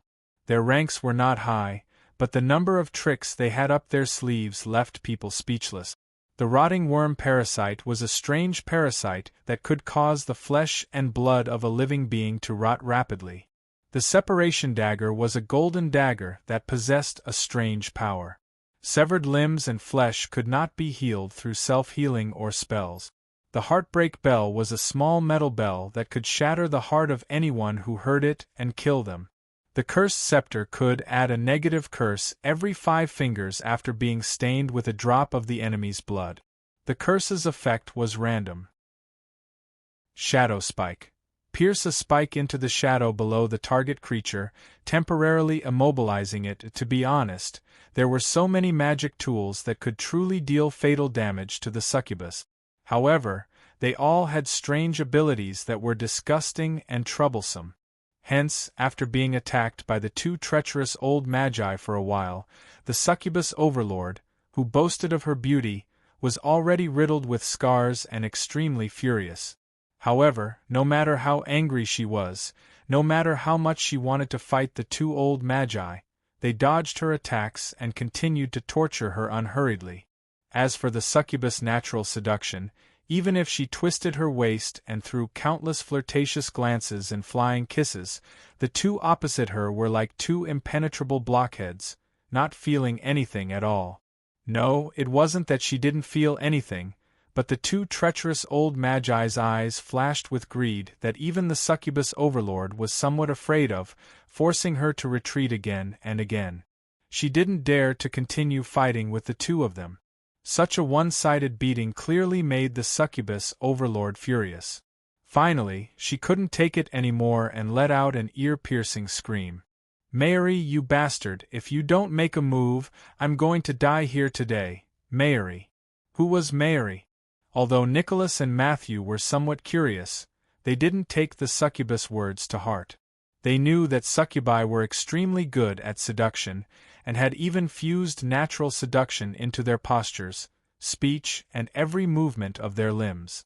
Thus, at the start of the battle, they had cast an icy heart spell on themselves, making them immune to all external seduction effects.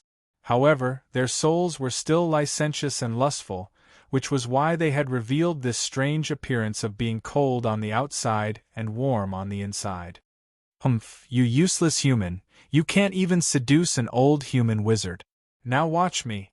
Along with an extremely violent roar of the devil, flames burst out on the battlefield, and a 5-meter-tall, sturdy devil appeared behind Nicholas and Matthew, the 2 wizards.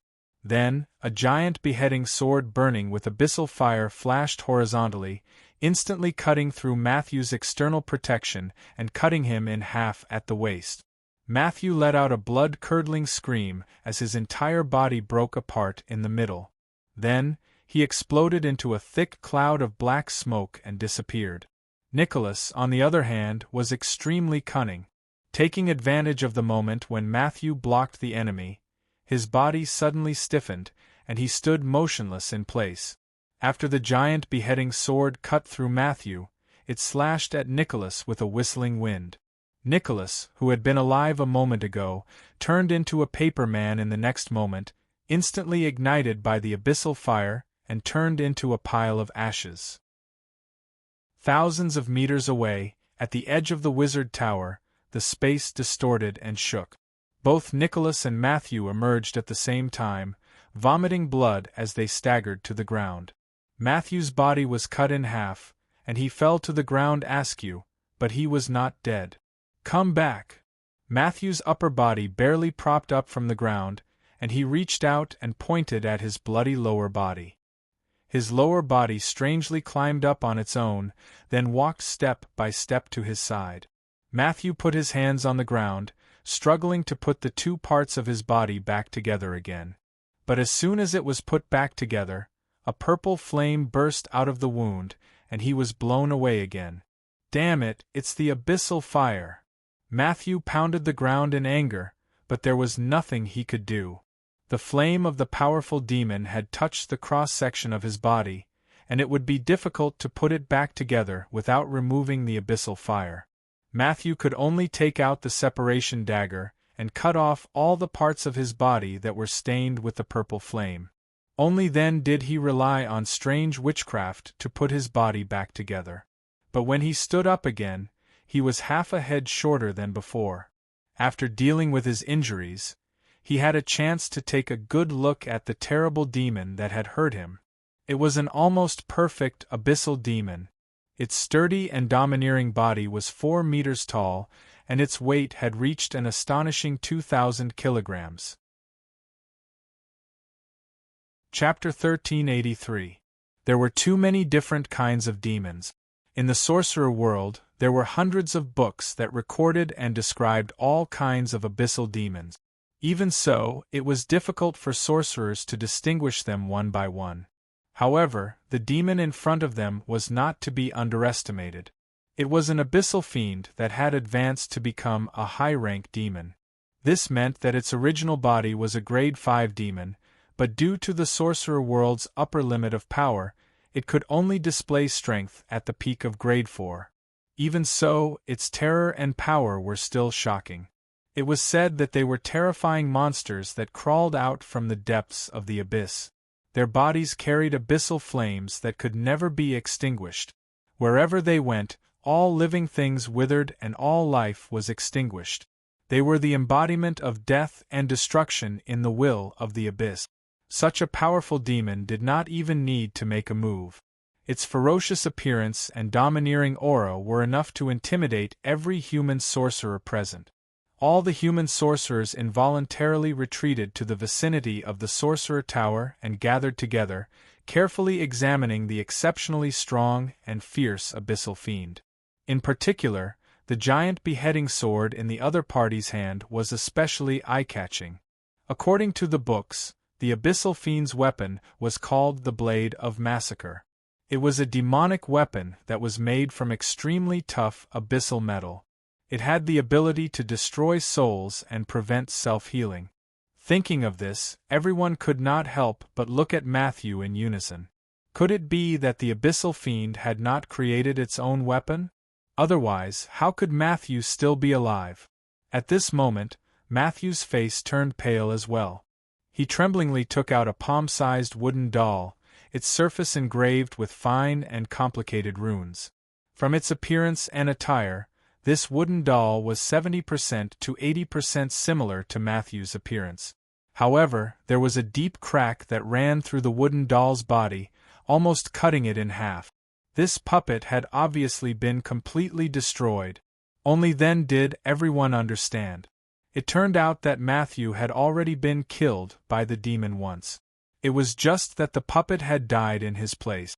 Because of this, when everyone looked at the giant beheading sword in the abyssal fiend's hand, they could not help but reveal a trace of fear and cower in fear.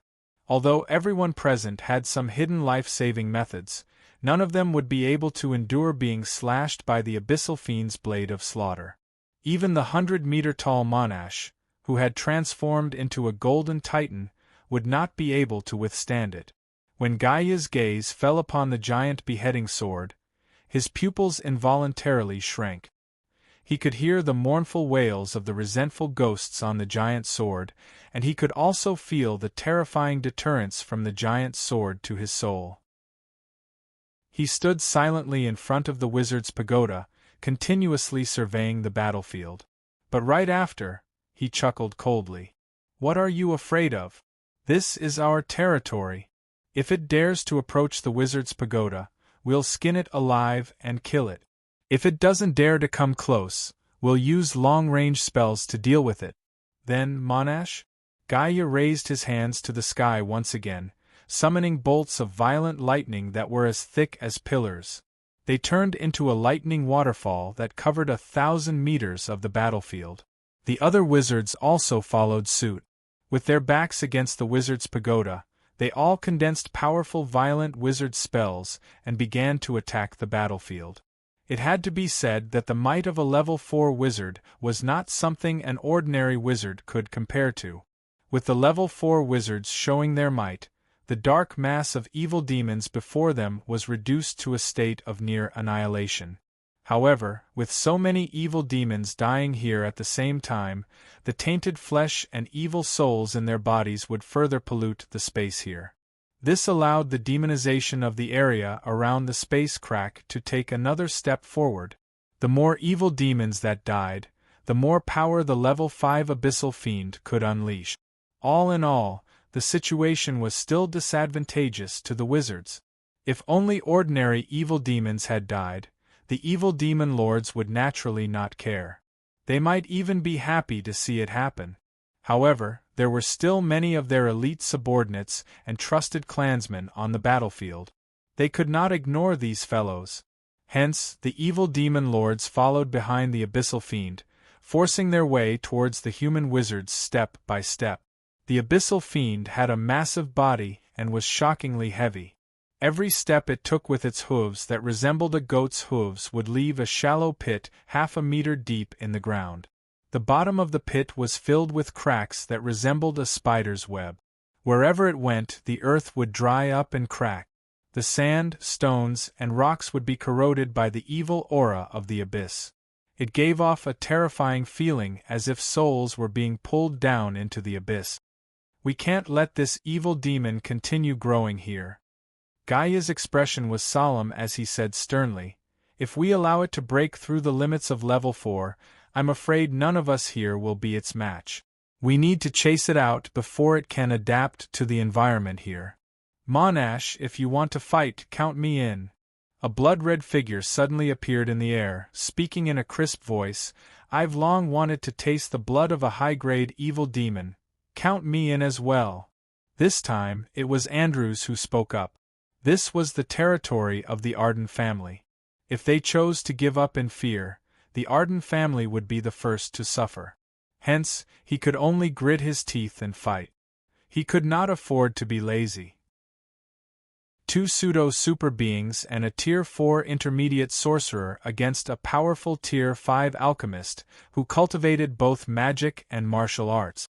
Although the alchemist could only unleash the strength of a Tier 4 pinnacle sorcerer, it was still a very dangerous fight. However, since the 3 of them had already taken over the strongest evil demon, the rest of them had no excuse to refuse. Thus, the wizards and the evil demons roared in unison and charged at each other again. 3,000 meters above the battlefield, the giant silver warship, the Viscero, quietly floated in the air, blocking the escape route of the evil demons. This way, even if the Arden family failed, the evil demons would have to get past the warship before they could enter the nearby mortal world and start a massacre. However, on the bow of the warship, a few crimson overlords were silently watching the battle. "Teacher, are you not going?"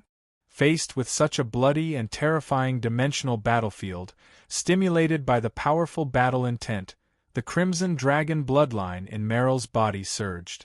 Her blood was boiling, forcing out a pair of huge fiery wings. Her body was now densely covered in dark red dragon scales, and her usually charming and enchanting eyes had also turned into scorching dragon eyes that radiated menace in all directions.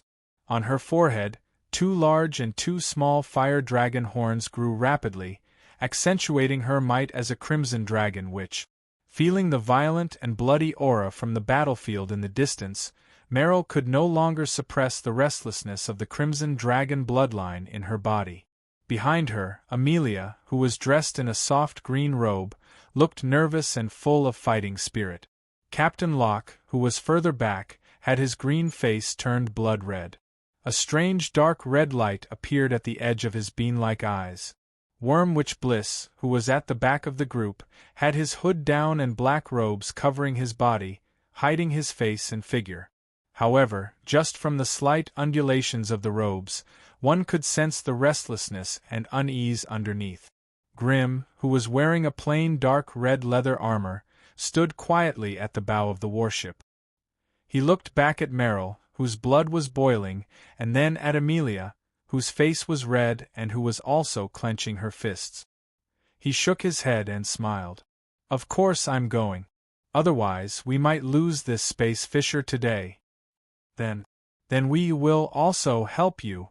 It was a short sentence, but Meryl stuttered, her intonation fluctuating. This is a Tier 4 battlefield we're talking about. Tier 3 existences like you will lose your lives in minutes. We are not afraid. Cough.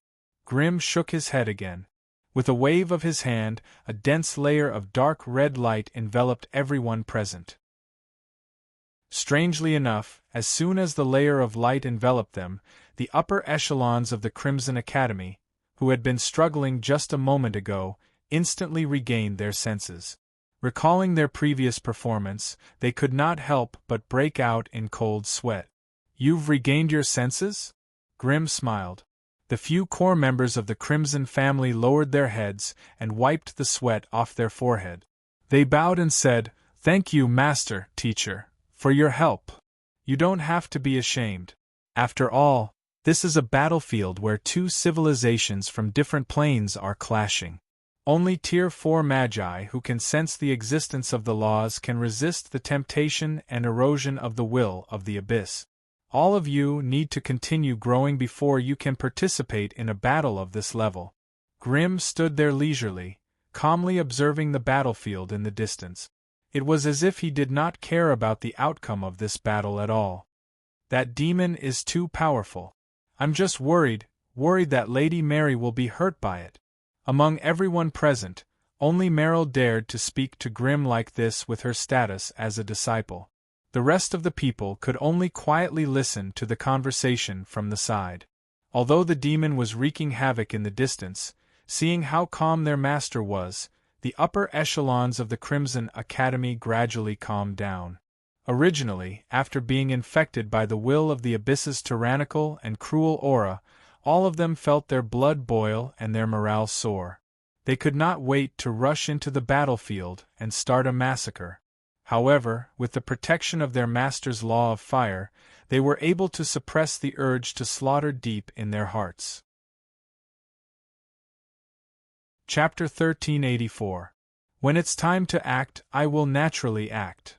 Grimm looked at the battlefield in the distance, his expression calm and indifferent. These central magi usually think too highly of themselves, and they're used to being unrestrained. It won't be that easy to get them to submit. When I'm here, I naturally have a way to suppress them. But if I'm not here, how are you going to maintain the Crimson family's power? Hearing Grimm's question, everyone present could not help but be stunned. Teacher, you're still so young. Why would you suddenly say something like that? A worried expression appeared on Meryl's face, and her face was flushed red from the struggle. Meryl, don't be impatient.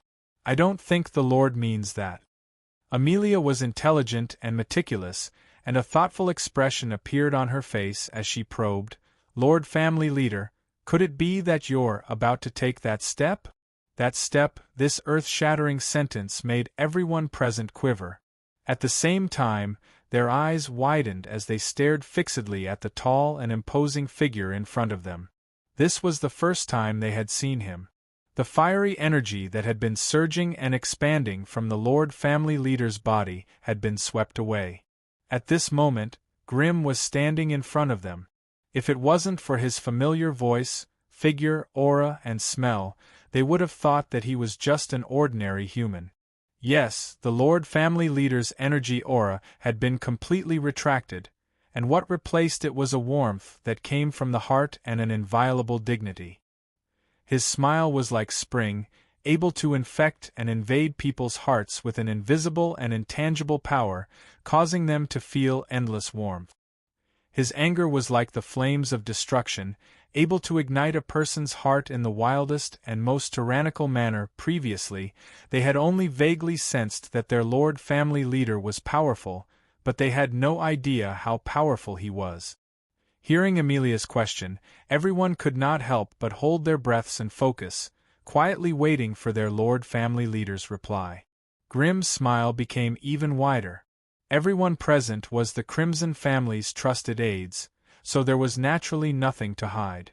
Grimm looked at the battlefield in the distance and said softly, "That step is not so easy to take. I've only found a direction. As for taking that step, I'm afraid it'll take at least 100 years. Even though Grimm's reply was nonchalant, the Crimson Corps members could hear the underlying meaning behind it. All that was left was the accumulation of time. Didn't that mean that the family head no longer had any problems in terms of resources, knowledge, and other aspects? A smooth path. Lord Patriarch's path to becoming a great sorcerer is already a smooth one. The few Scarlet Corps members' faces were filled with ecstasy and excitement, but their current identities forced them to calmly digest this news. For a time, everyone went silent, and all of them fell into boundless reverie. The Lord Patriarch's meaning was very clear. In the next 100 years, he would probably put all his energy into the training and accumulation of that step. This way, the situation in the central continent could only be maintained and expanded by the Crimson family. Furthermore, the few people present here were all people that the Patriarch could trust and entrust to. In the future, they would probably have to shoulder a huge responsibility. While authority and status were gratifying, without the strength to match it, it was like sitting on a volcano. Once the accumulated strength exploded, the consequences would be terrifying. Fortunately, the Crimson family had more than one rank 4 magus. Apart from Grimm, there was also Mary and Arms. Arms was a pure-blooded dragon, after all. As an honorary elder of the family, he could only be a hired thug.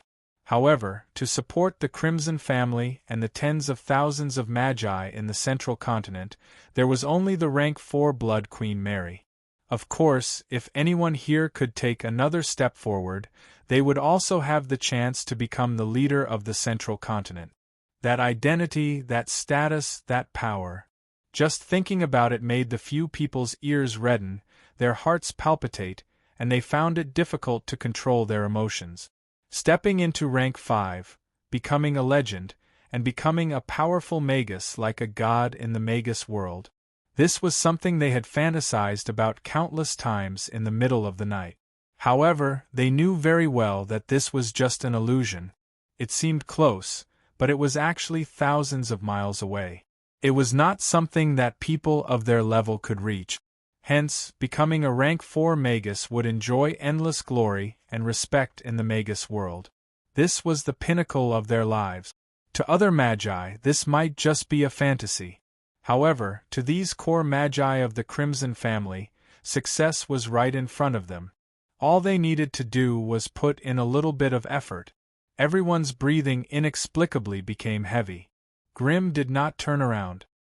He also knew that his trusted subordinates needed a certain amount of time to digest such a heavy piece of news.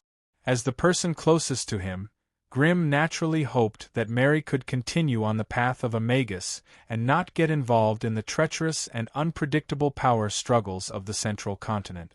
Hence, it was best for the Crimson family to groom a rank 4 successor as soon as possible. Meanwhile, the new Tier 4 candidate would definitely be chosen from among these people. Hence, Grimm had revealed some information in advance to stimulate their fighting spirit and ambition. Actually, ambition was not a bad thing. As long as you had the strength to match your ambition, ambition would be a source of strength that would stimulate you to continuously strive and improve. However, if you did not match up, ambition would become a disaster.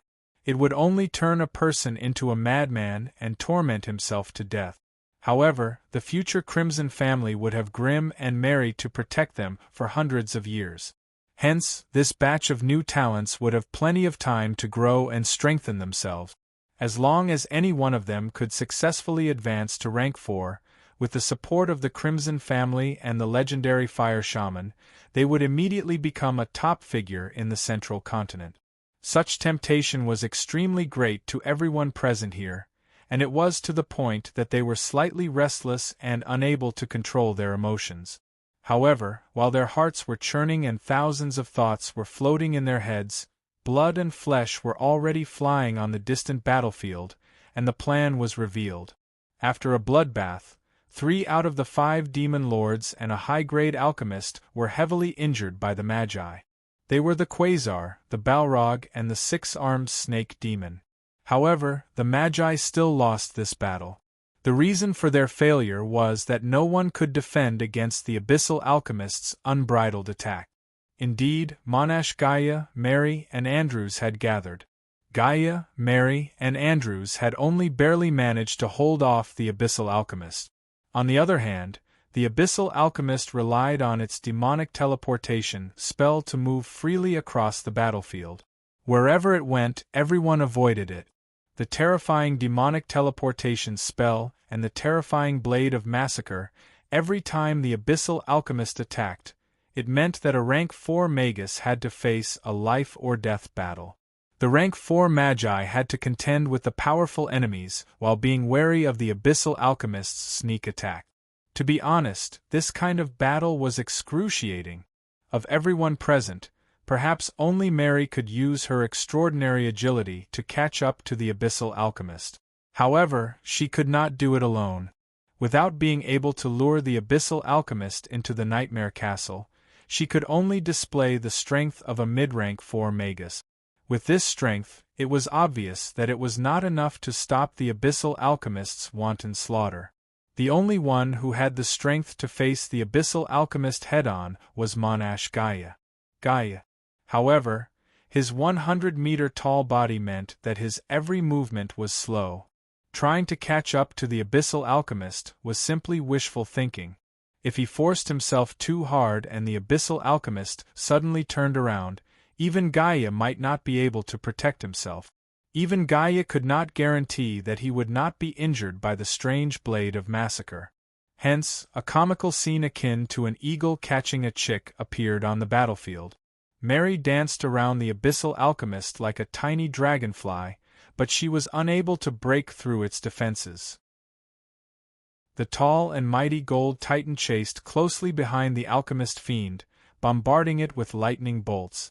However, the abyssal alchemist did not seem to care about this. It swayed its heavy body as it rampaged across the battlefield, chasing after pale-faced human magi without the slightest scruple. Every now and then, it would activate a precise teleportation spell, silently appearing beside a rank 4 magus and brandishing its greatsword with a sinister smile on its face.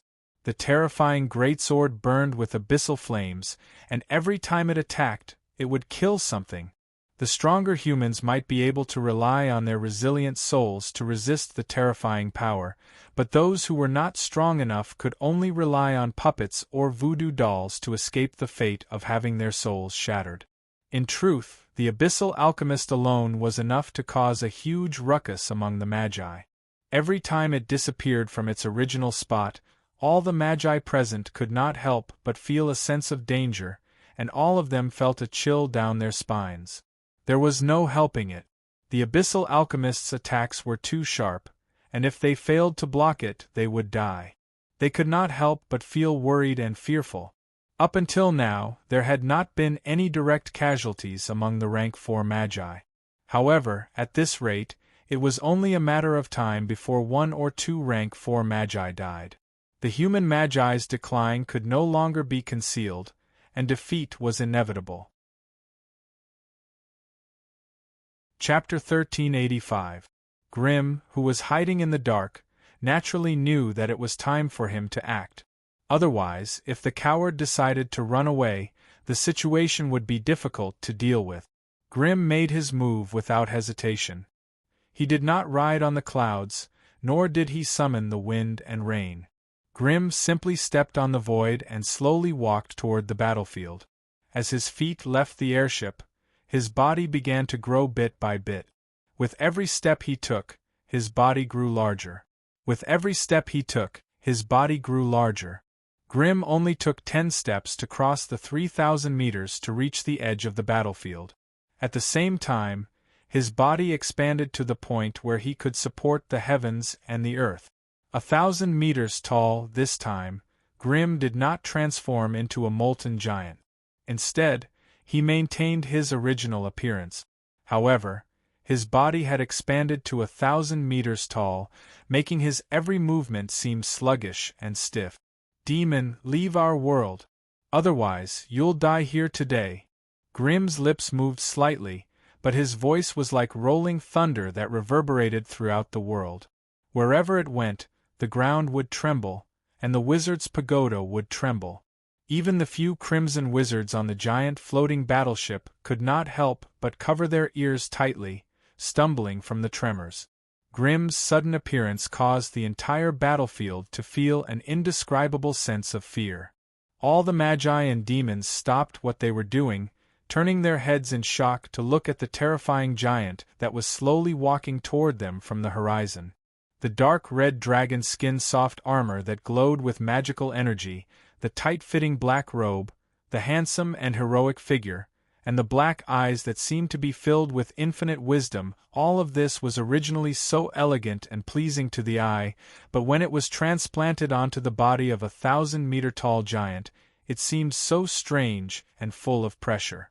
All the magi and demons swallowed their saliva at the same time, finding it difficult to breathe. Grimm. This is Grimm? All the magi were dumbfounded, unable to believe their eyes. Meanwhile, the demons roared incessantly, using all sorts of filthy and evil abyssal slang to curse the intruder who scared them. Foolish human wizard, you can't be thinking that the bigger you become, the more powerful you are, right? The abyssal fiend looked like an ant in front of the 1,000-meter-tall giant, but it still sneered at Grimm's arrival. However, its words came to an abrupt halt as it suddenly became flustered and exasperated. Damn it, why is it the law of fire? The 1,000-meter-tall Grimm landed beside the Alden family's origin wizard tower slowly. The earthquake caused by his landing even caused the origin wizard tower to shake slightly. Andrews, do you mind if I borrow the energy of the wizard's pagoda for a while? Grimm's body was so massive that the wizard tower that reached the clouds looked like a delicate toy next to him. The tall and sharp spire barely reached his waist. After saying this, Grimm bent down slightly and grabbed the top of the wizard's pagoda tightly. In the next second, violent and turbulent magical energy flowed into his body through the pagoda. In Grimm's other hand, a wisp of golden flames appeared out of nowhere and became brighter and brighter. In the end, the light of the flames even overshadowed the sun, becoming a scorching sun rising from the center of his palm. The appearance of this ball of flames also caused the laws of the surrounding dimensions to become restless. All the magi and demons present could sense that the fire element in the surroundings had suddenly become unprecedentedly active, crazily swarming toward the flames like a flock of birds returning to their nest. Moreover, the laws of fire in the dimensions had also changed. All spells that required the fire element had become chaotic and disorderly, and the chances of casting a spell had increased dramatically. As for the abyssal fiend, it felt even more strongly. It could even sense the mysterious, unknown, and terrifying changes that were occurring behind the scenes in this world and even the laws of the world here. Its ferocious eyes stared unblinkingly at the ball of golden flames. Its face was filled with surprise, horror, and even disbelief. Law fire. How could it be law fire? Was this not the sorcerer world? Could the laws of the world have changed, and the upper limit of power had increased to level 5? The abyssal fiend quietly sensed for a moment. There was no change, and the strongest power it could use was still at the peak of level 4. So what was wrong with the sorcerer world's plane consciousness? How could it allow a creature in the plane to come into contact with law power of this level? But no matter how unbelievable it was, such a thing had still happened right before its eyes. Moreover, after the 1,000-meter-tall giant finished absorbing the magical energy in the wizard tower, it moved its mouth close to the ball of golden flames and gently blew out a breath. In the next second, an indescribable violent stream of flames surged out of the golden flames, turning into a rolling wave that surged toward the abyssal fiend. F***ck your grandma's wizard will, you bastard, you actually allowed someone to cheat. The upper limit of power is the peak of level 4, so how can this bastard cast law fire of level 5? The abyssal fiend was enraged, and it had already cursed the sorcerer world's plane consciousness 1,000,000 times over in its heart. However, in the face of the golden flames, it no longer dared to be careless like before. It hurriedly used a precise teleportation spell to escape the attack range of the flames. Since even the abyssal fiend had dodged, the demon lords behind it weren't stupid either. They hurriedly scattered into balls of flames and dodged. But while they could dodge, the large number of low and mid-tier demons couldn't. With a whoosh, the flames rolled past the entire land and all the creatures on it froze in place, their bodies scorched black and withered. Then, with a gust of wind blowing past, they exploded into clumps of black ash with loud bangs. The vitality of the Tier 3 demons could be considered tenacious, and they managed to endure the law fire for a while longer. However, every single one of them was burnt to a crisp. Thin flames were spitting out from their eyes, ears, nostrils, and mouths. They were like a group of blind people stumbling about on the battlefield. It was obvious that they had already lost all perception of the outside world. But not long after, their vitality was also burned away by the law fire. They finally fell to the ground, their bodies peeling off and disintegrating into countless fine ashes. The stream of flames didn't seem large, but it was unexpectedly ferocious and terrifying. In an instant, it covered the space around the spatial rift. Of the 50,000 abyssal demons that had been teleported here for more than a month, nearly half of them had died in the previous battle. Now it was even more satisfying. They were directly turned into ashes by the law fire. Seeing this scene, the demon lord's eyes widened. They gritted their teeth, wanting nothing more than to fly over and fight to the death. But under the flames, they flapped their demonic wings and barely managed to hover 100 meters above the ground, not daring to come into contact with the stream of flames. Although they were Tier 4 demons, if they got caught up in this stream of flames, they would suffer grievous injuries, if not death. Nothing good would come out of it. Fortunately, their ranks were high enough, and they were strong enough to more or less use the abyssal flames. The abyssal flames contained a trace of the abyssal will's aura, and when attached to their bodies, they could resist the invasion of the law fire. It was precisely this discovery that made them feel a little more at ease. Otherwise, if they couldn't find a way to restrain the law fire, they could only flee back to the abyssal plane. Demons were violent maniacs, and their minds were only filled with killing. But when facing a powerful enemy that they couldn't resist, it wasn't shameful to choose to flee. After all, with their Tier 4 strength, it would probably take them at least a decade to climb out of the abyssal flames with the help of the demonic brand. Hence, if they could survive, they were more than willing to return with their spoils of war, rather than be kicked back to the abyssal plane in disgrace. The abyssal alchemist merely bellowed, and his body exploded into purplish-black flames, leaving behind a ring of fire that slowly expanded in the air. Meanwhile, its body disappeared without a trace within the ring of fire. "It seems you don't want to leave." Grimm's deep and resounding voice echoed throughout the area. He then raised his hand, and a dense halo of light spread from his 1,000-meter-long body, enveloping the space within a 100-meter radius around him.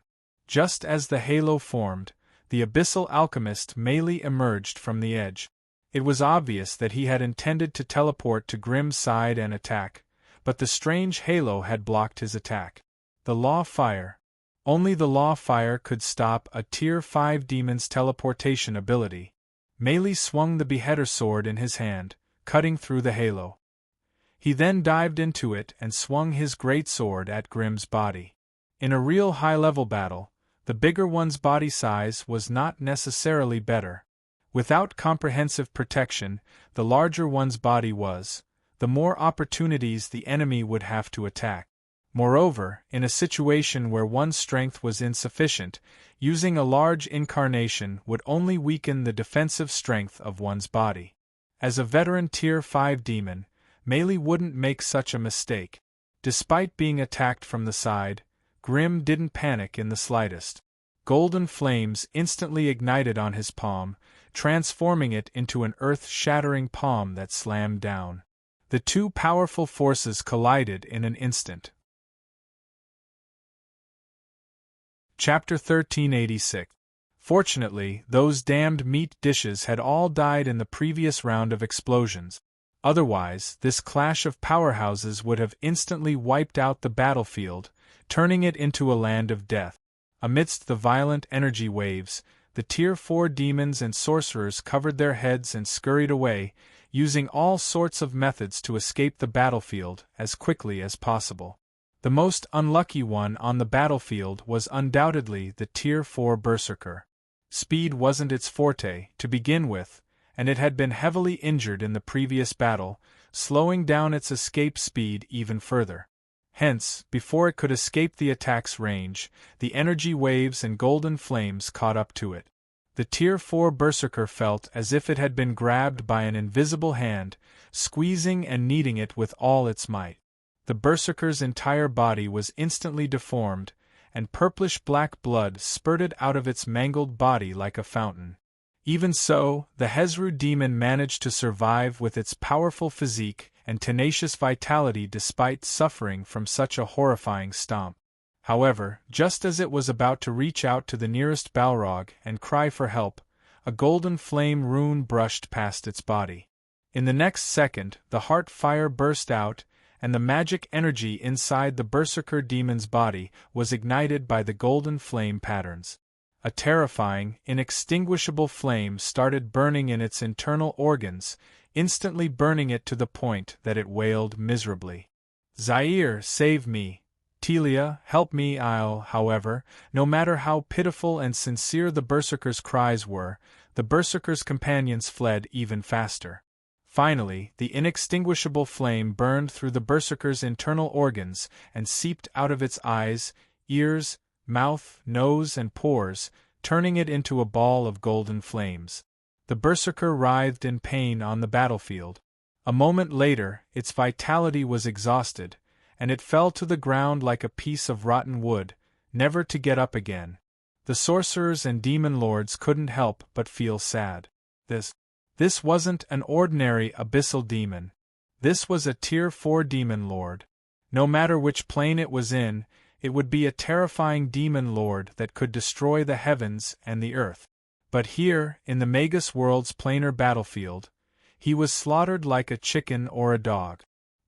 Such a huge psychological contrast caused almost everyone who witnessed this scene to feel a little sad in their hearts. Honestly speaking, the Hezru demon was probably more powerful than most of the people present. Now, if he wasn't careful, even he would become a sacrificial lamb to the shockwaves of battle between major figures in the planar battlefield. In that case, what kind of terrifying power did the two in the center of the battlefield possess? With the protection of the Wizard's Pagoda, the many level 4 wizards finally had the mood to pay attention to the battle taking place not far away. The earth was shaking, and the Wizard's Pagoda was shaking. The entire center of the battlefield was covered in energy ripples of various sizes and golden flame patterns. Even with their spiritual power, they couldn't penetrate it to find out what was going on. Wizard Matthew was old and frail, and he was severely injured by the blade of carnage on the battlefield. Even though a substitute doll had died in his place, the heavy injury still dealt a significant blow to his mind ocean. Matthew was panting as he escaped into the Wizard's Pagoda.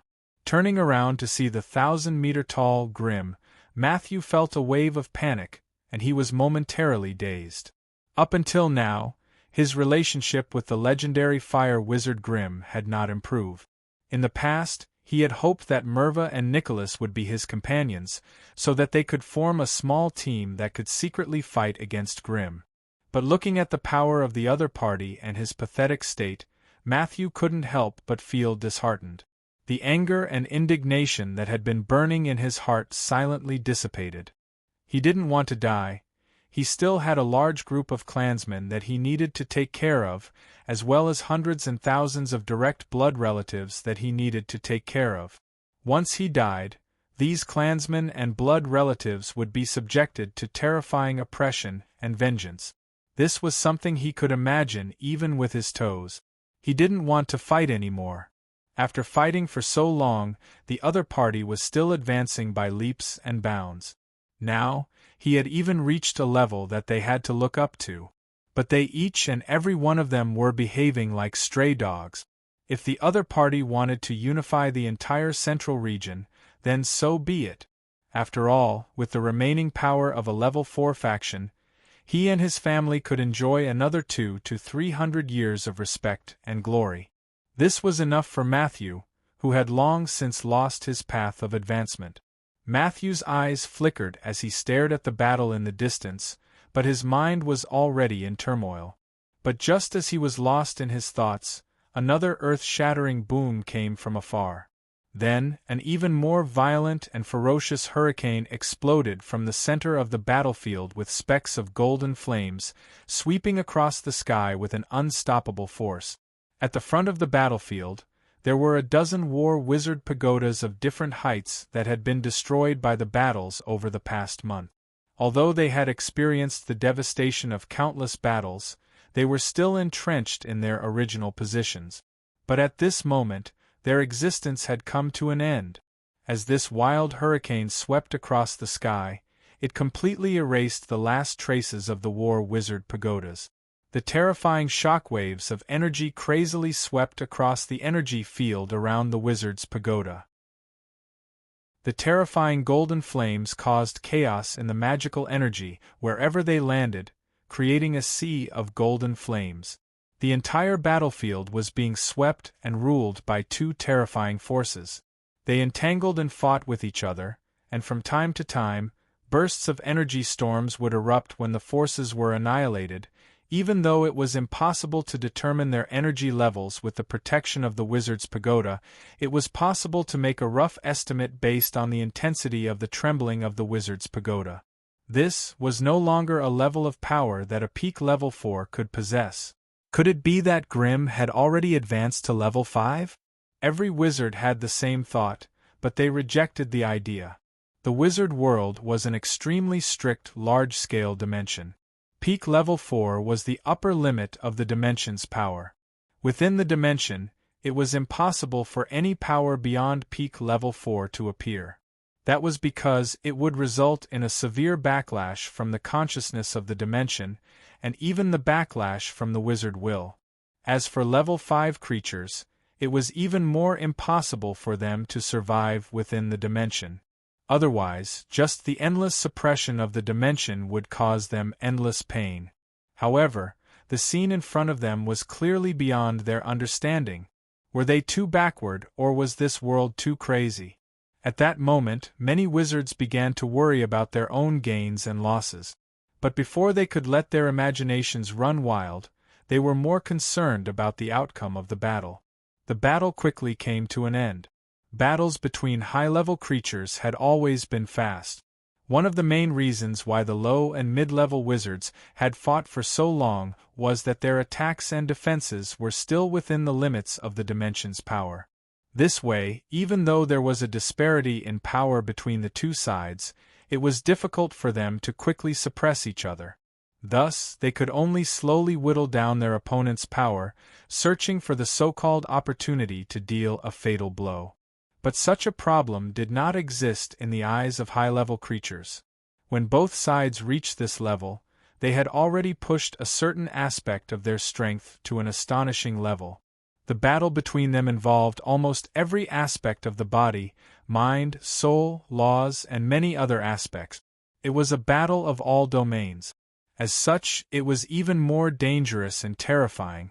After a few head-on confrontations, the rank 5 abyssal fiend Mayuri unexpectedly lost.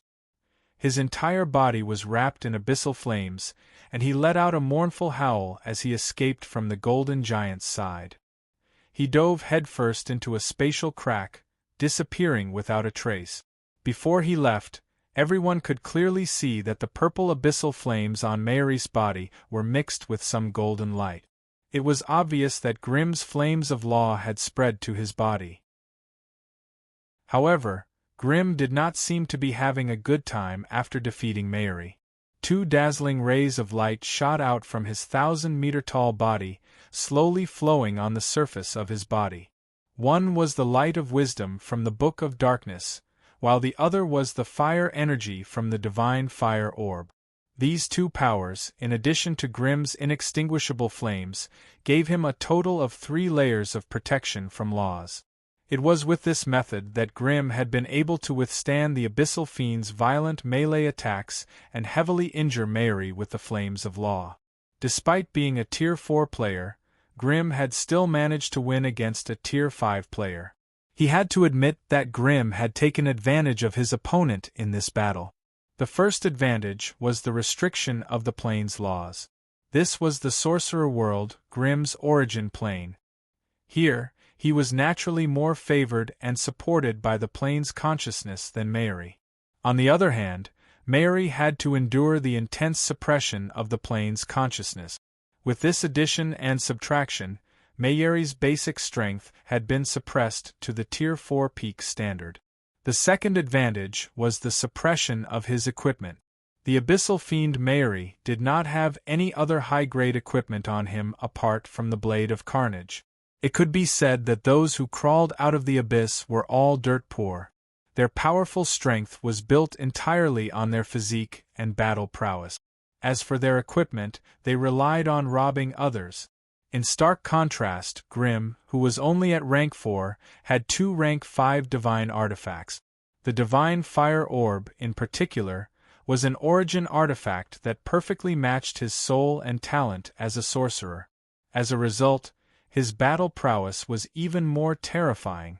Apart from this, the inextinguishable flames that Grimm had accidentally condensed also became the key to victory in this battle. At the very least, it gave Grimm a powerful means to threaten the main body of a rank 5 fiend. Chapter 1387. The battle had ended, but the shock waves from the battle did not quickly subside. Grimm was still maintaining his 1,000-meter-tall body, and the battle scars on his body were quickly disappearing. The Vulcan orb seemed to have opened up a small passageway to the fire elemental plane in his chest, continuously pouring in fire energy. The Heart of Laws was also operating at full force, frantically compressing and tempering the fire energy. When they turned into streams of golden flames that surged out of the Heart of Laws, a powerful and majestic power of laws spread out. When the golden flames surged in his body, they converged into a powerful torrent of flames. The ancient power of laws that had existed since ancient times soared, filling every inch of Grimm's body. It even extended into the depths of his soul, completely transforming it. According to the world of gods, rank 4 was the highest rank a mortal could reach. If one took another step, they would inevitably touch the boundary between gods and humans. Once they took that step, they would become a god and enter the immortal realm. If they could not cross that boundary, they would forever be immortal. Sooner or later, their soul would collapse, their flesh would decay, and they would return to the plane's cycle. In order to clearly distinguish the boundary between gods and humans, the peak of rank 4 was called a demigod, which was equivalent to taking one step into the immortal realm. Only by advancing to rank 5 could one truly become a god. According to the Magus world's past laws, only by advancing to the peak of rank 4 and using spells, battle techniques, or bloodlines to peek into the world's laws would one be able to repeatedly temper their body or soul, and complete their own laws. Hence, to advance to rank 5 and complete the soul's laws, the basic requirement was to have 50 points of spiritual force and control a complete world's laws. Grimm's current situation was very strange. First of all, his spiritual force was only at 47 points. The battle just now had increased it by a little. He had not met the requirements to advance to rank 5. However, with the support of 2 rank 5 divine weapons and his fortuitous encounter, he had managed to refine the inextinguishable flames ahead of time. This was a complete and thorough fire of the laws of nature, and so, following the rules of the world, along with the plane's consciousness's reward for resisting the invasion of the Chaos Abyss, a type of rule modification that shouldn't have appeared within the plane naturally appeared. To put it bluntly, other pinnacle grade 4 elemental sorcerers would carefully clean the room before inviting their guests in. But he, on the other hand, had already recruited a tenant before the room was even built. After all, the law of fire was a world-class noble power. It was impossible for a mortal body to touch it. Thus, after Grimm transformed into his 1,000-meter-tall body, he engaged in a bloody battle with the abyssal fiend Mary. But now that the battle was over, he didn't dare to return to his human form. If he were to forcefully retreat, he would probably explode and die the moment he returned to his normal form. Without it, his human form would not be able to withstand the powerful and surging rule-bending power that he currently possessed. All he could do now was maintain his current state and try his best to transform his body and soul with the rule fire radiation, hoping to reach the point where he could accommodate and bear the rule force. Of course, this was a secret that only Grimm knew about. The other wizards had no idea about it at all. On the contrary, seeing how Grimm easily maintained his 1,000-meter-long body and showed off his might to chase away the rank 5 abyssal fiend, all the Magi felt a sense of respect and fear. Once again, they felt dejected that they were no match for Grimm. Especially Monash? Gaia was the worst. The level 4 wizards carefully flew out of the wizard's pagoda and slowly approached Grimm. The other party's body was so huge that they didn't know how to get along with it. On one side was a 1,000-meter-tall giant, and on the other side was an ant-like magus. Were they supposed to lower their heads and lower their waists to converse with them? Fly in front of him? Would it be too offensive and anger the other party? From the beginning to the end, although many of the Tier 4 sorcerers knew they were not as strong as Grimm, they still treated him as their peers. Even if Grimm walked faster and was stronger, they were all level 4 sorcerers, and there was no difference in strength between them. However, at this moment, as they looked at Grimm, who was able to suppress them with just a trace of his aura, for the first time in their lives, they felt that they were no match for him. Looking at Grimm, they felt as if they had returned to the apprehension and fear they felt when they first met an official wizard during their apprenticeship. It was a fear that came from the depths of their souls. It was the mentality of a low-level being showing weakness and trying to please a higher-level being. Knowing that they were no match for Grimm, no one would be stupid enough to step forward and die. Hence, fawning and being submissive became the only way for low-level sorcerers to protect themselves. And now, these veteran Tier 4 sorcerers, who had dominated the central continent for hundreds of years, were once again experiencing this long-awaited feeling for no reason. Seeing the many level 4 sorcerers hesitating in front of him, Grimm smiled and waved his hand, forming a 100-meter-wide fire cloud in front of him. He said in a deep voice, "All of you, stand up." The fire cloud floated at a height of Grimm's chest. This way, he did not have to lower his head, and the other party did not have to shout. It was more convenient for both sides. The level 4 sorcerers looked at each other, and finally, they hesitantly stepped onto the fire cloud. Grimm's fire cloud was like a ball of static fire. It was soft and flexible like a huge cotton ball when stepped on. However, the terrifying power of Grimm's law of fire had left a deep impression on everyone. Everyone who stepped on the fire cloud trembled with fear, afraid of being touched by the terrifying inextinguishable fire. Perhaps only Mary did not have such a fearful attitude when facing Grimm. She flapped her wings and flew straight to Grimm's shoulder, walking back and forth curiously. From time to time, she would tug on Grimm's huge earlobe and caress his dark red and tough skin. She was like an overly enthusiastic baby, endlessly curious about everything. With a ready-made example like Mary, everyone's unfamiliarity and fear towards Grimm was finally alleviated. They all gathered together and bowed to him. "Lord Grimm, could it be that you've reached the threshold of the law of fire and taken that step?" Monash Gaia stepped forward and asked urgently. Among everyone present, he was the most concerned about this question. Hearing Gaia's question, Grimm calmly smiled and said, "You're only half right." Everyone nodded in understanding. Grimm was able to control such a powerful law of fire, so it was not wrong to say that he had grasped the law of fire. However, if he wanted to truly take that step, Grimm seemed to be lacking something. However, the others no longer cared about this. They had cast aside their competitive spirit and generously acknowledged Grimm's true status. The sudden appearance of such a powerful legendary fire wizard in the central continent would definitely be of great help to the current situation. Just the spatial rift alone was enough to make the Sorcerer World's wizards tremble. If those powerful beings from other planes heard that there was a powerful sorcerer in the central continent of the Sorcerer World who could suppress a rank 5 demon, would they still dare to come here without fear? And would the demon lords in the dark forest still dare to wreak havoc in the central continent? Just Grimm's presence alone was enough to intimidate the other 9 parties, and they would no longer dare to cast their eyes on the central continent. At this moment, the rank 4 magi of the central continent finally understood how fortunate it was to have a powerful magus supporting them. The first one to step forward was unexpectedly Matthew, the monkey-like wizard. Lord Grimm, what do you think we should do from now on?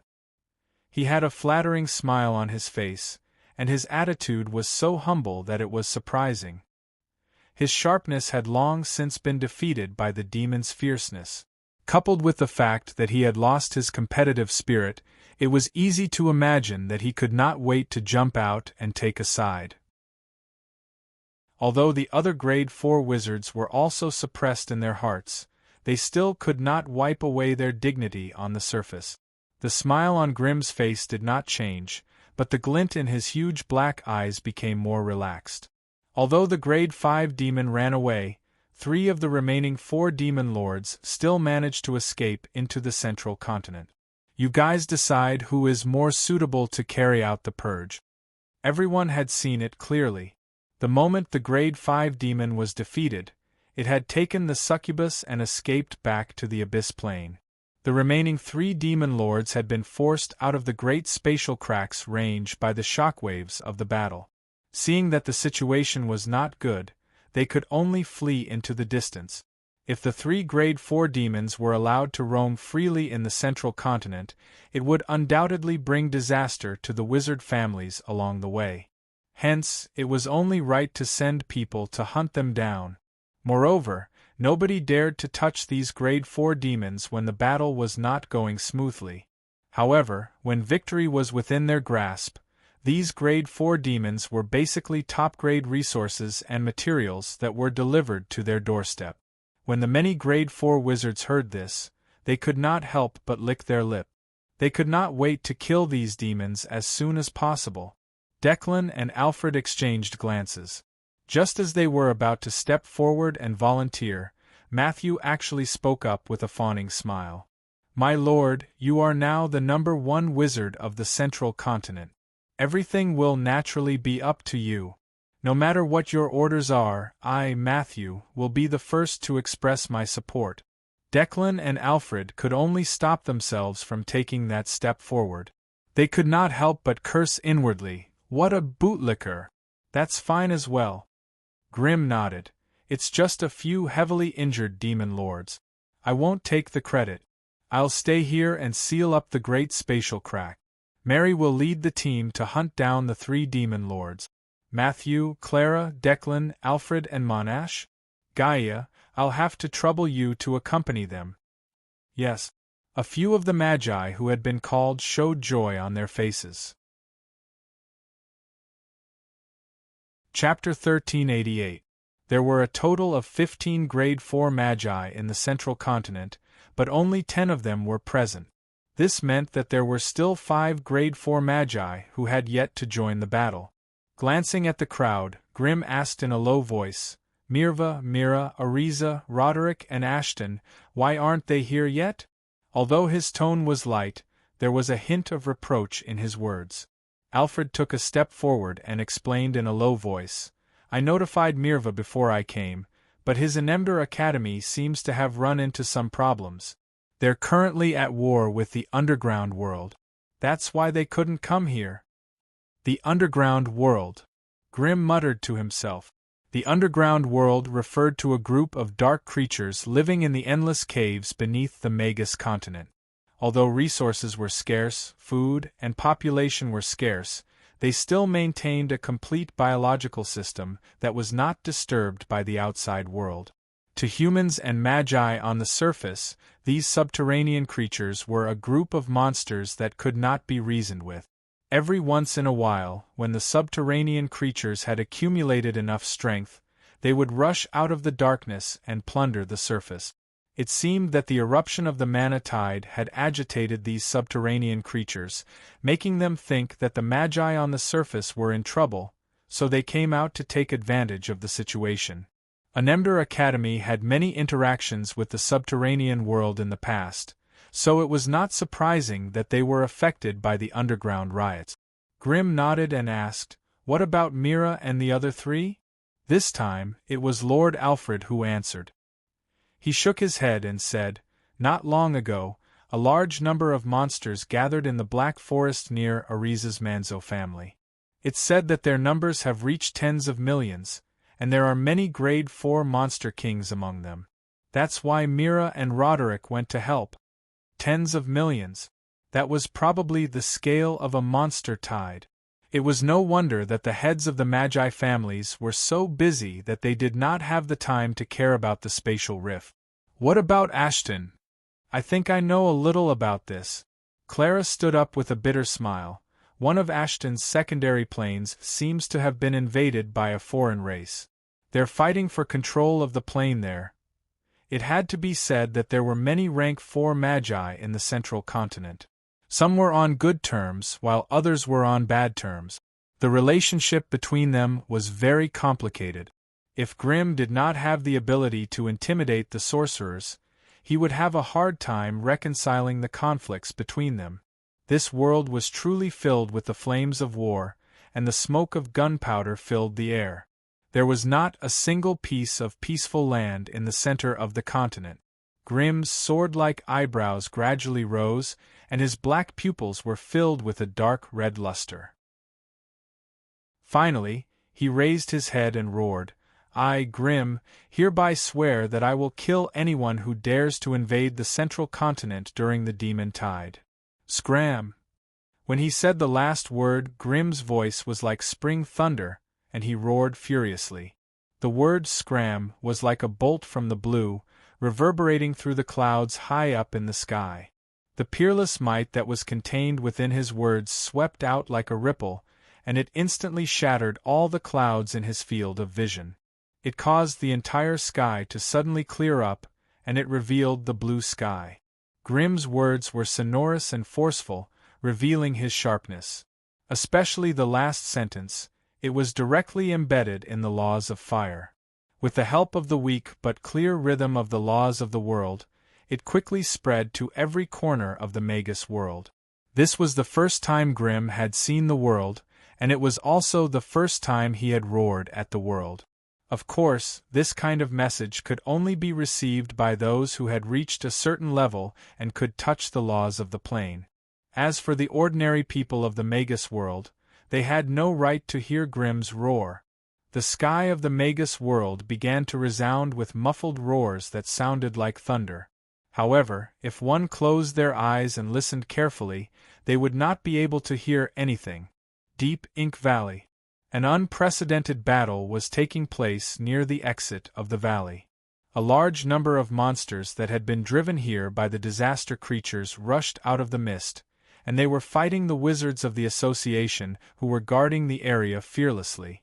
The sky was purplish-black.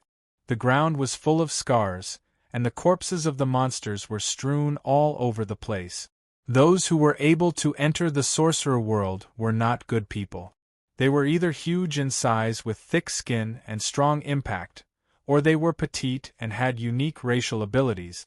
No matter which one it would be fatal to the sorcerers of the association. Up until now, the Magus Association had lost more than 20 mid- and high-level magi and hundreds of low-level magi in order to trap the monsters in the Deep Ink Valley. Even so, they had not managed to repel the attacks of the Disaster Lords. As the battle dragged on, The number and level of the monsters and disaster creatures surging out from the depths of the deep Ink Valley increased rapidly. Every day, there would be terrifying level 3 and 4 monsters charging out and destroying the War Wizard Pagoda of the Association and attacking the Wizard Tower at the back. The War Wizard Pagoda at the edge of the valley, from being destroyed to being rebuilt, and from being rebuilt to being destroyed again. It had gone through more than 10 cycles of death. If not for the Magus Association's powerful strength and abundant resources, they would have been tortured to death by this torture. In order to prevent the Disaster Lords from attacking the Wizard Tower, the Magus Association tried hard to recall 3 of the 5 super experts and let them take turns guarding the front lines to prevent the collapse of the front lines. But today was the day that the super expert, Gria, was guarding the deep Ink Valley. On the chaotic battlefield filled with black smoke and continuous roars, Gria had just smashed the head of an armored violent bear with a punch. She was standing on top of its corpse and looking down at the battlefield. She suddenly raised her head and looked at the dark sky with a bewildered expression. Thunder rumbled and a shocking roar echoed in the sky. All the monsters, disaster creatures, and high-level magi on the battlefield stopped what they were doing and turned their heads to the southwest. Most of the monsters and mid- and low-level magi were at a loss.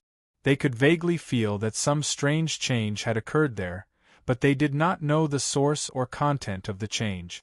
Only disaster creatures and high-ranked magi could embed their minds into the laws of the plane and decipher the information contained within. Scram. It was just such a simple word, yet it contained a peerlessly violent and scorching will. Gria slowly savored it, and she vaguely felt a sense of familiarity. It's him, it's the wizard from the central continent. He can already pry open the world law? Damn bastard, the last time I fought with him, he could only touch the level of the world law. How could he be able to embed his will into the world law after only a few years of breaking up, and use the power of the world law as his mouthpiece? This is too unbelievable, Gloria faintly thought. At this moment, a violent Tyrannosaurus that had obviously lost its sense of danger rushed over with earth-shattering step. Gria, whose thoughts were interrupted, was instantly enraged. Her face, which was covered in purple light, flashed with a fierce expression.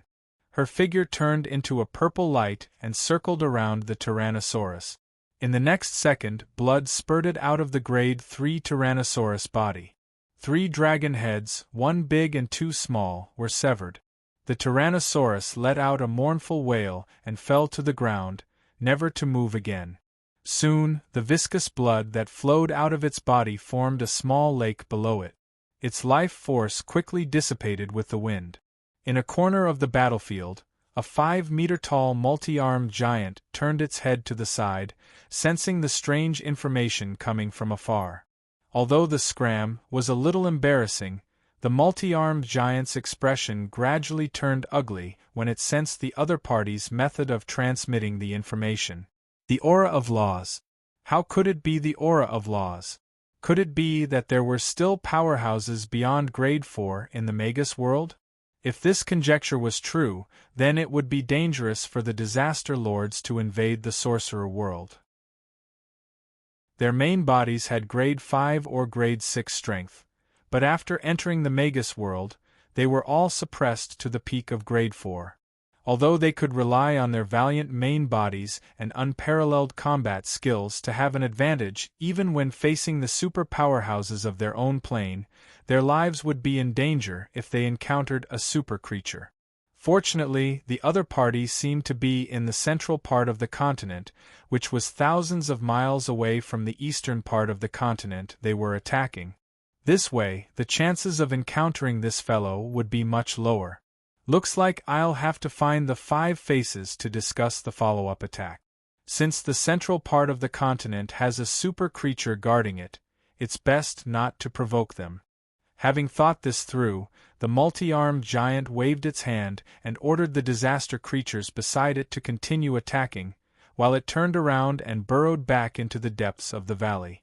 The entire battlefield erupted into a bloody battle once more. Silver Alliance, Prophet's Tower. The cloth-robed tower master was still standing on the narrow and dangerous platform in the sky. He silently spread his arms, listening to the voice from the plane of laws while muttering in a crazed and intoxicated manner. A controller of laws.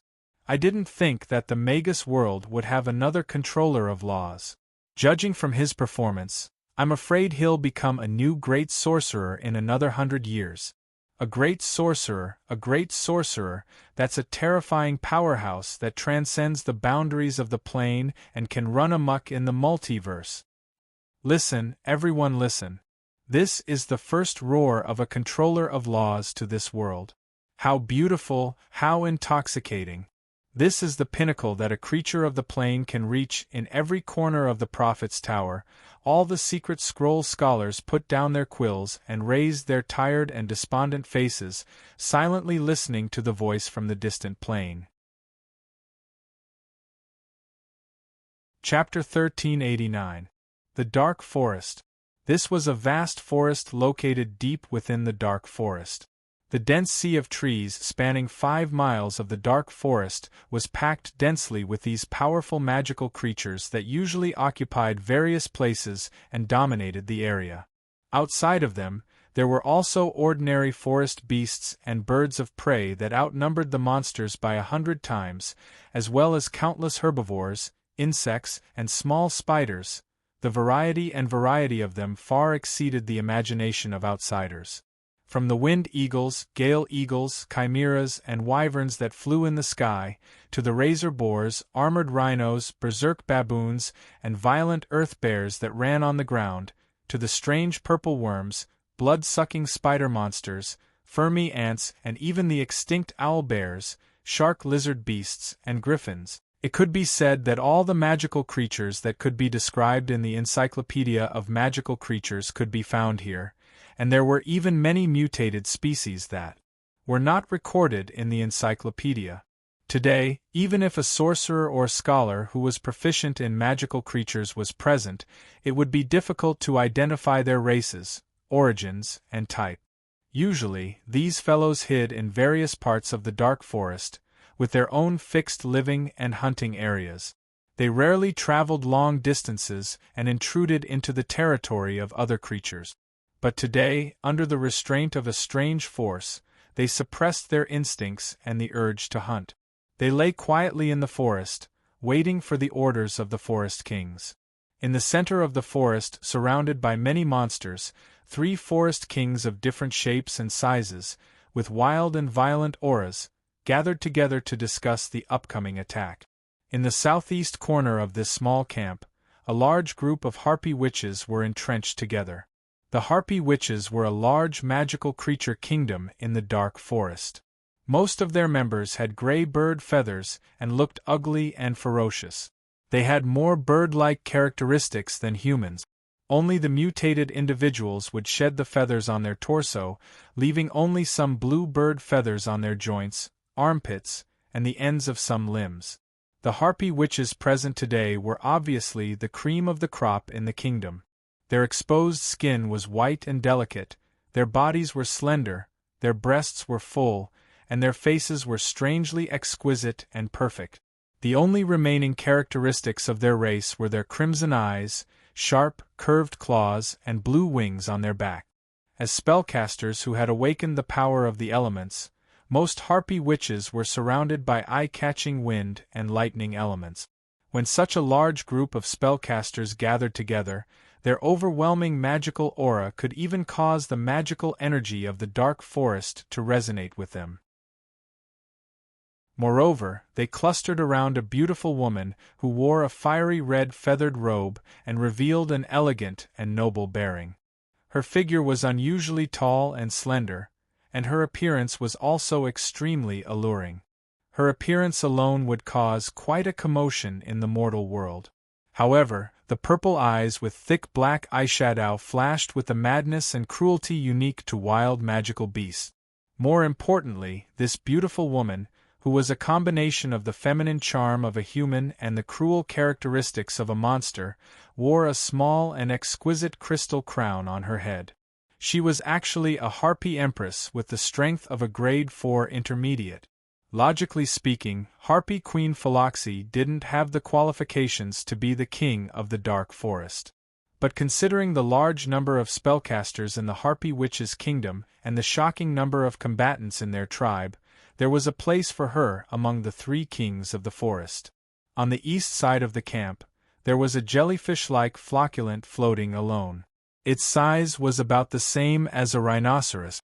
It floated in the air 10 meters above the ground, dragging thousands of strange, silk-like tentacles behind it.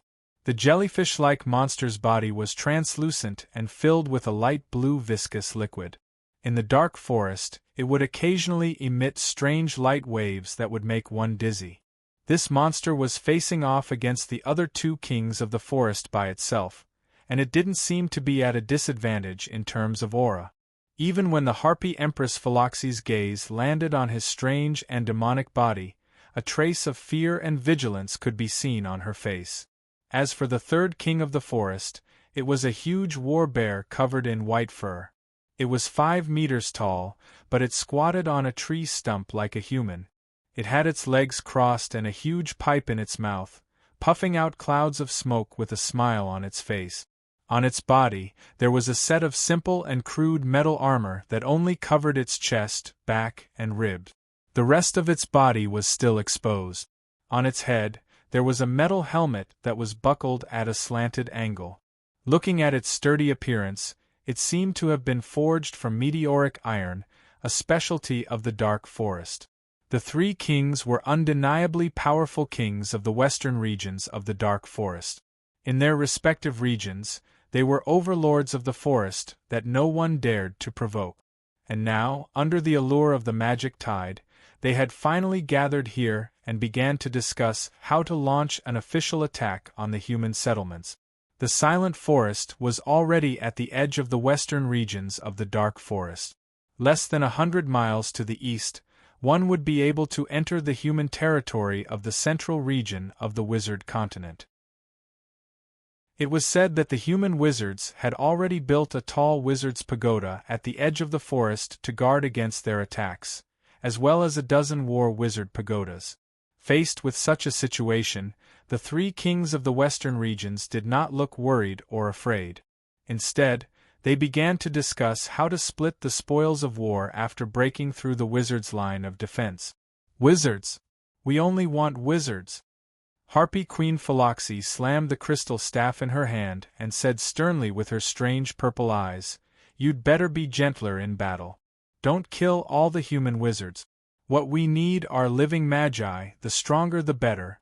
If you can capture a living magus, we can use the dark crystal and Garuda fruit to exchange for it. The Garuda fruits are good stuff. I still haven't forgotten that sweet taste." The white war bear revealed a human-like expression of gluttony.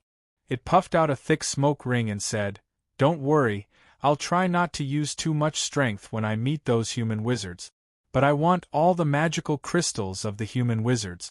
If anyone dares to fight with me, don't blame my fist for not recognizing who you are." That's good too. Philoxy wants human wizards, you want magical crystals, and I want human souls. This way we won't have to fight each other. Everyone will be happy. The jellyfish-like magical creature did not have a mouth, and was communicating with the other 2 using the mental language. "Since it's decided, let's start the attack."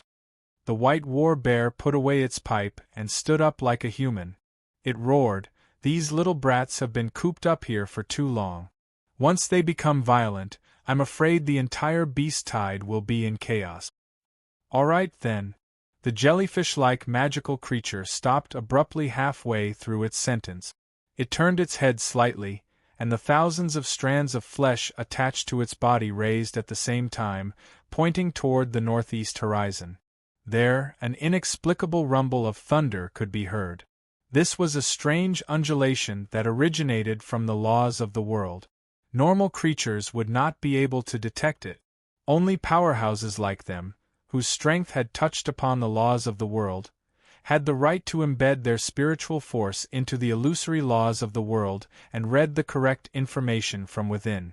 However, the moment their spiritual force entered the void and touched upon the laws of the world, the word scram, filled with a scorching and violent aura, suddenly rushed into their minds. Harpy Empress Philoxi was caught off guard, and she let out a cry before spitting out a mouthful of blood. Her fiery red feathered robe was instantly ignited with wisps of flames, as if she had turned into a sea of fire and was about to combust. The harpy witches around her screamed, either pouncing over to protect her or soaring into the sky to search for the strange ambusher. The rest gathered the power of wind and quickly suppressed the strange flames on Philoxi's body. "Don't touch those flames! Disperse!" Her subordinates did not know what was good for them, but Philoxi was able to sense the terror of the golden flames with her sharp senses. She threw off her most treasured fiery red feathered robe, turned around, and fled 100 meters away in a flash. When the power of wind from her subordinates collided with the burning robe, it instantly exploded into a huge ball of flames. The 3 harpy witches who could not dodge in time were caught in the flames, their bodies and hair starting to burn. However, no matter how much they tried to attack and wash away the flames with their magic, it was to no avail. Instead, the magic they gathered became nourishment for the golden flames, and the ball of flames grew larger and more ferocious. The 3 grade 2 bird and snake witches were burnt to death by the golden flames in just a dozen or so moves, turning into black ashes that scattered in the wind. Only then did the other harpy witches realize how terrifying the golden flames were. They did not dare to add fuel to the flames, and they all fled far away from the flames. While Philoxi suffered a huge loss, the white war bear did not gain an advantage either. Its skin was thick, and it could easily withstand the burning intent that invaded its body through the laws of nature. It stood up on its hind legs and heavily patted its chest. A scarlet stream of flames gushed out from its nostrils, instantly turning the grass in front of it into ashes. However, how could the inextinguishable flame be so easily dispelled? The white war bear raised its broad and majestic right paw, staring blankly at the tiny flame burning in its palm. It had already tried many times and used all kinds of methods and means, but it was still unable to annihilate this seemingly weak little flame that could be extinguished with a single blow. It could not use magic energy. Using magic energy was like adding oil to a flame, it would only make it grow stronger. But if it did not use magic energy, was it supposed to extinguish it with its bare hands? The white war bear extended 2 thick claws from its left paw and accurately pinched the center of the flame. After a while, it loosened its claws, but the little flame was still burning quietly. Chapter 1390. Bastard, what's going on? The white war bear could no longer maintain its calm and roared. Why are we being attacked by the power of laws? The jellyfish-like monster was the only one among the 3 kings to escape unscathed. It promptly put up a transparent barrier of light, preventing the scorching will from penetrating it.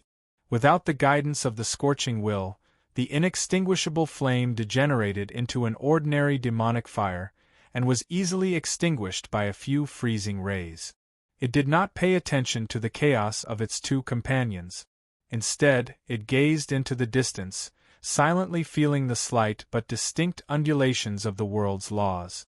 After a long time, it suddenly sighed and said dejectedly, "I'm withdrawing from this attack plan." "What did you say, old monster? Are you kidding me? You were the one who initiated this operation, and we came here at your invitation." The other 2 immediately began to shout. The other 2 immediately shouted. Although the attack just now had made them extremely fearful, it was still a little too cautious to give up an operation that could bring huge benefits to the tribe or themselves. This jellyfish-like monster was obviously the oldest in the western region of the Black Forest, and its qualifications were undoubtedly the oldest. It abruptly turned its body and solemnly warned the 2 young kings using spiritual language. Don't ever forget that this is the world of Magi. We'll take advantage of the eruption of the demon wave, and the Magi are distracted to attack the human territories and plunder some necessary resources. As long as we don't go overboard, those so-called high-ranked Magi will turn a blind eye and not cause trouble for us. But once a king appears among them, in order to maintain his reputation and glory, he will instead be more radical and aggressive than usual. If we provoke him now, I'm afraid that our western territories will be in big trouble. After listening to the jellyfish-like monster's sincere warning, the two newly risen kings of the western regions could not help but frown, somewhat unable to make up their minds. This was a rare opportunity. The Black Forest of the Magus continent could be roughly divided into 4 regions: north, south, east, west, and south, due to its vast terrain and the separation of several large human settlements. Every region had its own powerful magical creatures. They would usually become the kings of the region, ruling over the vast forest that spanned millions of miles. The dark forest of the western regions was sandwiched between the center of the continent and the Silver Alliance. It had experienced repeated purges by the Magi. As a result, there were very few powerful monsters above grade 4, and the number of monsters that could become the king of a region could be counted on one hand. Under such circumstances, taking advantage of the magic wave to plunder a batch of rare resources from the wizard's territory was also an opportunity for the monsters to secretly develop and grow stronger. If they gave up on this opportunity, it would be impossible for the demon race to develop explosively. After all, magical beasts lacked the systematic power system, alchemy system, inheritance system, and trade system that wizards had. All the resources needed to evolve in a lifetime had to be dug out from the dark forest bit by bit. This was simply too difficult for the dark forest system that did not have a complete industrial and commercial system. What level has this Magus that appeared out of nowhere reached? Harpy Empress Philoxy asked in a low voice. This was a crucial question. If the other party was only a peak grade 4 super expert, the 3 of them would have a chance against him. If they could lure him to a few danger zones in the dark forest, it would not be impossible to kill him. The jellyfish monster said coldly, "From the aura of laws that I can sense, that fellow's strength is clearly above that of a super expert. From a certain point of view, we have to treat him as a grade 5 Magus." How is this possible? Isn't the limit of strength in this world the peak of grade 4? Why is there an exception like this? Harpy Empress Philoxy could not help but let out an ear-piercing shriek. The white war bear's face revealed a look of fear and vexation. This is bad, this is bad. Now my litter of cubs won't have any magic crystals left. I'm afraid not many of them will be able to grow up successfully. Humph. He has already marked the central region as his territory. If you want to anger a super Magus, go ahead and try. I won't participate in any case. The jellyfish monster snorted coldly. The reason I can live for so long is because I can endure. In the world of Magi, you want to fight against a super Magus? Are you tired of living? With that, it turned around and floated into the depths of the forest. Its translucent, viscous body flickered with a strange blue light, quickly becoming faintly discernible and disappearing into the boundless sea of trees. The white war bear stared at it with its mouth agape, a string of angry curses coming out of its mouth. However, it did not give the order to attack in the end. Just as the white war bear was about to leave in frustration, the Harpy Empress Philoxy flapped her blue wings and flew over. Burn, don't tell me you're giving up too. What, you still want to attack? The white war bear Burn retorted angrily. We definitely can't go to the central region, but we might have a chance in the other regions? The Harpy Empress Philoxy said with a glib tongue. Don't forget, our western region is connected to the Silver Alliance. While those fellows from the southern region are attacking the Silver Alliance, we can only bring some of our trusted subordinates there. We might have a chance to get a share of the loot. Hearing Philoxy's suggestion, The white war bear Byrne hesitated. That's the war zone those bastards from the southern region have set up. Won't we attract their vengeance if we join in the fun? You want the spoils of war, but you're still afraid of this and that. How can you strengthen your family like this? Philoxy curled her lips and mocked. If you miss out on the mana tide, you won't have enough magic crystals to catalyze it. How will your tribe grow stronger with time? It's up to you whether you dare to take the risk. The white war bear Byrne was a bold fellow, and made up his mind in an instant. All right, count me in. I'll go back and make some simple arrangements, then meet up with you in the west. As for the little fellows that have gathered here, let them do as they please. As long as we don't show ourselves, those magi won't have a reason to cause trouble for us. After a simple discussion, the two kings of the forest left the camp one after another. Before they left, under their orders, the huge beast tide that had gathered in the surrounding dark forest for tens of thousands of miles finally rushed out of the forest, sweeping towards the nearest human territory. However, the middle and high-ranked magical beasts could no longer be seen in the majestic beast tide and magic horde. This undoubtedly caused the mana tide to become chaotic and disorderly.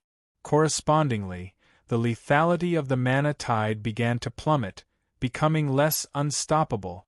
Spatial rift. This was the first time Grimm had used the power of laws to broadcast to the plane, and the accumulated anger and hatred in his chest had finally been alleviated. He stood quietly at the edge of the rift, using his own burning domain to erase the aura of the abyss that lingered on the ground. This was the power of laws that came from another huge plane. Every strand of it contained the cruel, tyrannical, chaotic, and evil will and power of the abyss. What he needed to do now was to use his own flames to neutralize this aura of the abyss, and then wait for the Magus World's laws to regain control of this place. If he did not do this, the Magus World's consciousness would have regained control of this place sooner or later without the help of powerful demons. However, with him as a helper, the abyssal demons had been chased away, and the abyss had been expelled. This made it much easier for the Magus World's consciousness to regain control of this place. Hence, Grimm could feel waves of pure life force entering his soul every time he regained control of the plane. And this was obviously a little reward from the plane's consciousness to him for setting things right. While this reward was so small that it was hard to detect, as he completed his purification step by step, the trickling life force condensed in his soul, causing his spiritual force to increase slightly. More importantly, it purified Grimm's soul, allowing him to feel the warmth of a mother's womb, as well as an incomparable sense of ease and satisfaction. In the depths of his mind, the AI chip's prompts never stopped ringing. Detected the integration of high-purity life essence. Estimated to have a small boost to the host's spirit. Detected the integration of high-purity life essence. Estimated to have a small boost to the host's spirit. Due to the frequency of the prompts, Grimm subconsciously treated them as background music. He only focused on the 3D character model in the depths of his mind. With the influx of the feedback from the plane, all of Grimm's body's vitals improved slightly. Even the red band of light that represented his affinity with fire was undergoing a strange change. There was originally only a trace of gold at the top of the band, but it gradually extended downwards, showing signs of fusing into one. Grimm had forcefully changed his bloodline, jumping from being a pure elemental magus to a path that balanced both the elements and bloodlines. This huge change also filled his soul with some hidden injuries that were hard to detect. But now, with the nourishment of the purest life force, these hidden injuries in his soul were slowly healing. The bloodline of the devouring devil fish that he had just fused with was also growing stronger happily. Only now did Grimm understand why so many magi were willing to please the plane's consciousness, even going so far as to harm their families in order to act on behalf of the heavens. Chapter 1391. When he was weak, he probably hoped to become strong at every moment. But now that Grim had become stronger, he realized that being strong had its drawback. He did not dare to act rashly now. The transformation of his body of laws had only just begun, and he was far from being mature. But from this moment onwards, he had lost the right to do as he pleased. The closer he was to the laws, the clearer he could sense the existence of the world's laws and the attention of the plane's consciousness. Right now, he felt like he was in a house filled with exquisite porcelain and glass products. Even the slightest disturbance could bring about a destructive disaster to the area he was in. After all, his short battle with the abyssal fiend had been a gimmick of resisting an invasion. Even if he caused great damage to the space around the great spatial crack, the abyssal fiend would be the one to blame. All he needed to do was enjoy the plane feedback in peace. But now that the enemy was gone, his every move attracted the attention of the plane's consciousness. Although the plane world was not as weak as outsiders thought, when faced with a powerful individual who had grasped a certain world law and could penetrate his will into the level of the world law to influence the entire plane space, the plane consciousness also closely monitored him, as if he were a criminal. Grim and the plane's consciousness were still in the honeymoon period. After repelling the abyss's attack, the plane's consciousness was not stingy and directly transmitted a considerable amount of plane feedback. This plane feedback could be seen as a reward from the plane's consciousness, as well as a form of intimacy. As long as the plane feedback was not used up, Grim would always be favored and treated with respect by the plane's consciousness. But if Grim did anything to harm the sorcerer world, this intimacy would be the first to be consumed. As long as the intimacy was not used up, the plane's consciousness would tolerate him and try its best to appease him. But once the intimacy was used up, the plane's consciousness would probably turn hostile and use all possible methods to expel him from the sorcerer world. The operation of a plane required the support of a system of laws. With a big mouse like Grim, who could affect the power of laws, hindering the plane's consciousness would naturally be displeased. If this big rat knew what was going on and restrained itself, then the plane's consciousness might tolerate its existence within a certain limit. However, if this large rat were to affect the operation of the plane unscrupulously, then that would be the moment when the plane's consciousness shed all pretense of cordiality and swore to expel the large rat from the plane's system. It was that simple. From ancient times until now, many super-rank sorcerers had been forced to leave the sorcerer world for this reason, looking for a new place to settle down outside the sorcerer world. And now, after Grim truly grasped the inextinguishable flames, he was immediately faced with the same problem. His existence was too heaven-defying for this world. Looks like I'll have to restrain myself from now on. Grim could not help but sigh to himself as he began to seal the spatial rift. As he chanted in a loud voice that shook the entire universe, a series of huge flame runes appeared out of thin air and continuously merged into the spatial rift.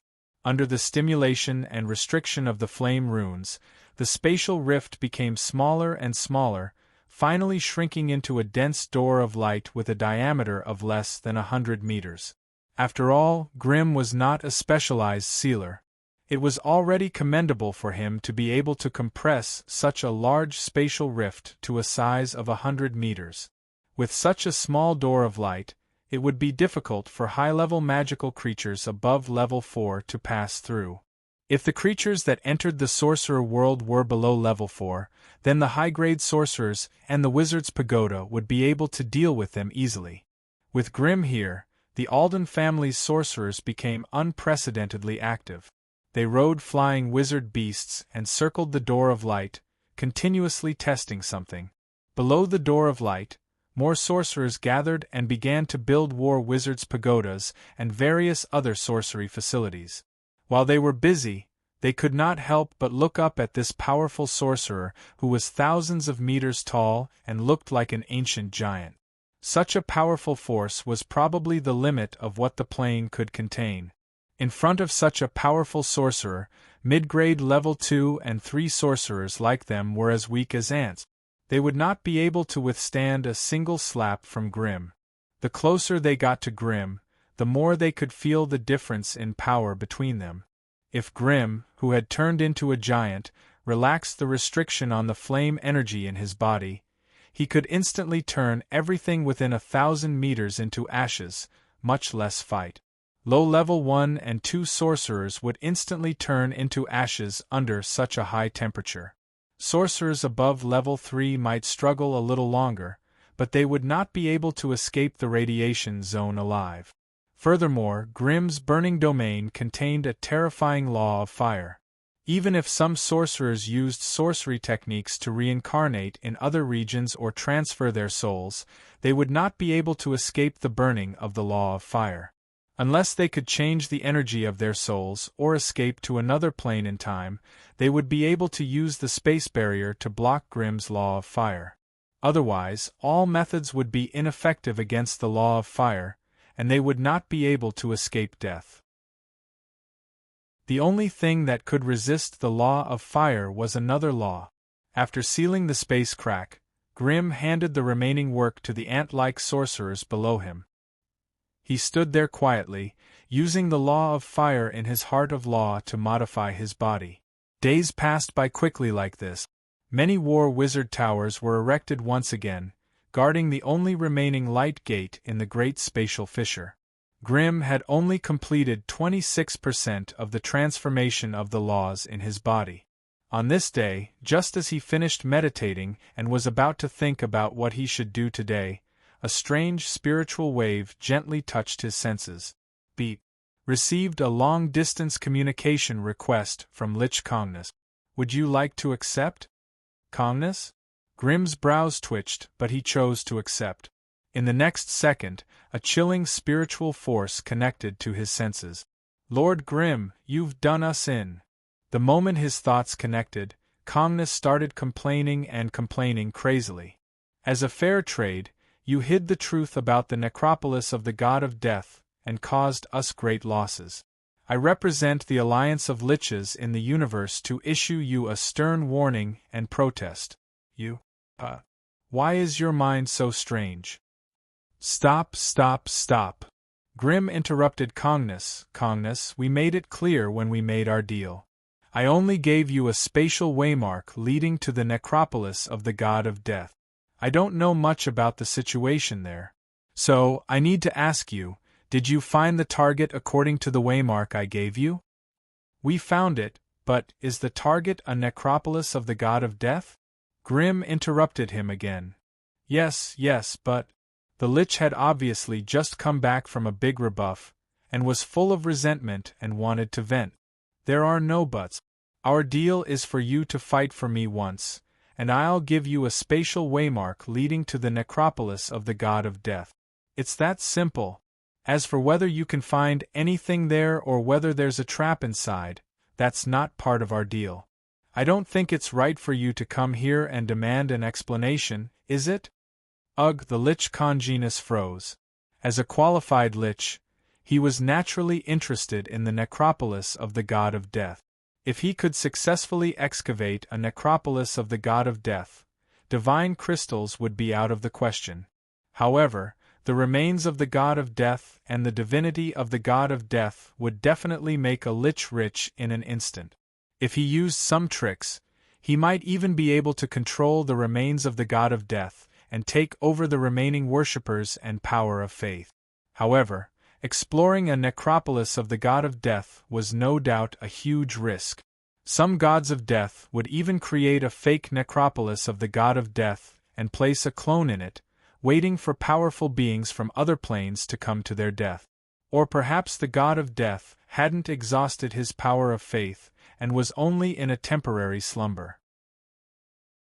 That way, the so-called necropolis of the god of death would become a trap for the god of death.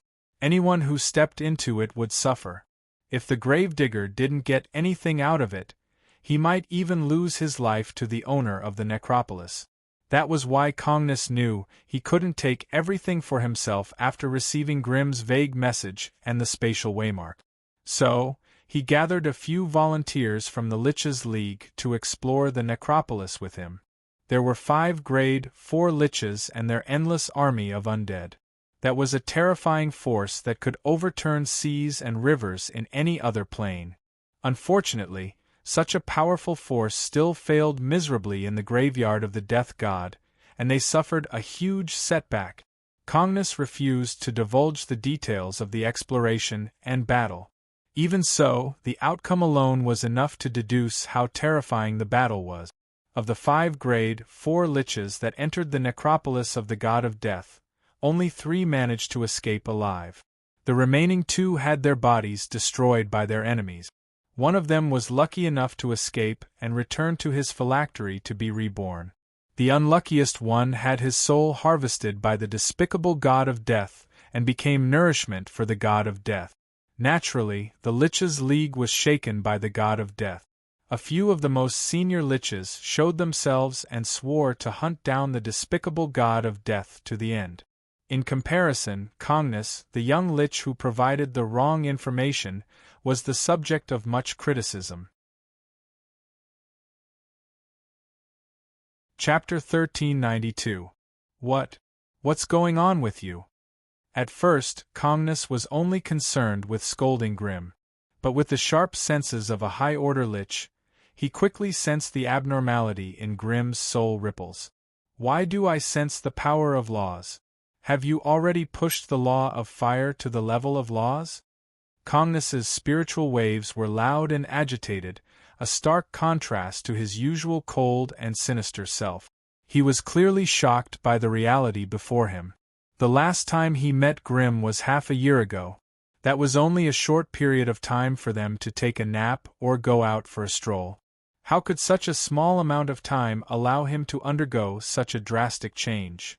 But now, Kongnus's knowledge was completely overturned by Grim's terrifying rate of advancement. He could actually smell the strong scent of laws on Grim's body. Naturally, he knew what this meant for a Tier 4 sorcerer. That was why it couldn't wait to ask the question. It wanted to know the terrifying answer as soon as possible. How should I put it? I'm in a complicated state right now, Grim said. To be more precise, I'm a half-evolved one. Half-evolved? Even the Tier 4 lich was dazed by Grim's actions. He simply could not understand what a semi-advanced tier was. If he advanced, then he advanced. If he didn't advance, then he didn't advance. What was half-advanced? It's simple. I've grasped a type of law of fire, but my spiritual force hasn't reached the required level yet. That's why I'm stuck on the path to evolution. Grasp the law of fire. Spiritual force not up to the required level. Kongnus couldn't help but mutter. The more he thought about it, the crazier and more shocked he became. How did something like that happen? Spiritual force not up to the required level meant it hadn't reached the upper limit of 50 points. In that case, how did Grim squeeze out the law of fire and purify it into the law of fire? Could it be the divine Vulcan Pearl? With a high-grade divine weapon that was completely compatible with his soul, could he really refine the power of laws and reach the level of laws? At the thought of that, Kongnus's heart, which had been silent for millennia, started to beat again. After all, it also possessed a high-grade divine artifact that was compatible with the origin of the soul. The austere winter box had both the death and cold rules.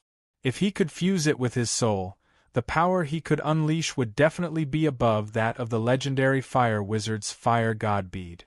Ever since Kongnus obtained the austere chest, he had become a powerful demigod lich.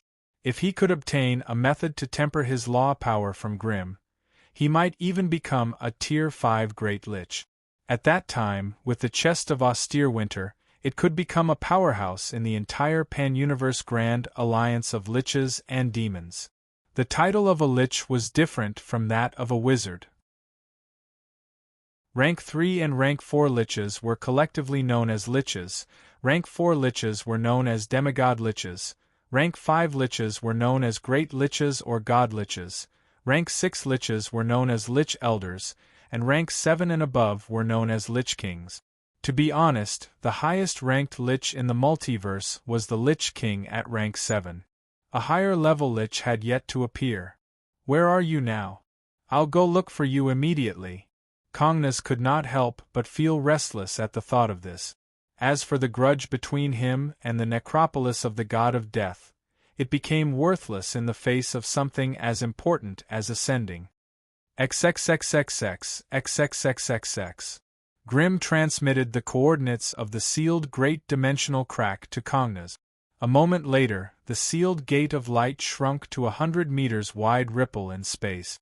A crystal skeleton draped in a luxurious magic robe emerged from within and descended into the Magus world. Enemy, prepare to attack. Be careful, it looks like a lich. The Arden family's magi who were circling around the Gate of Light on their flying beasts raised their elemental shields and took out their high-grade magic wands. They were ready for battle. Stand down, all of you. It's my guest. Grimm's gentle voice echoed in the sky. Hearing this, all the sorcerers hurriedly retracted the spell radiance in their hands and stopped chanting their spells, retreating into the distance.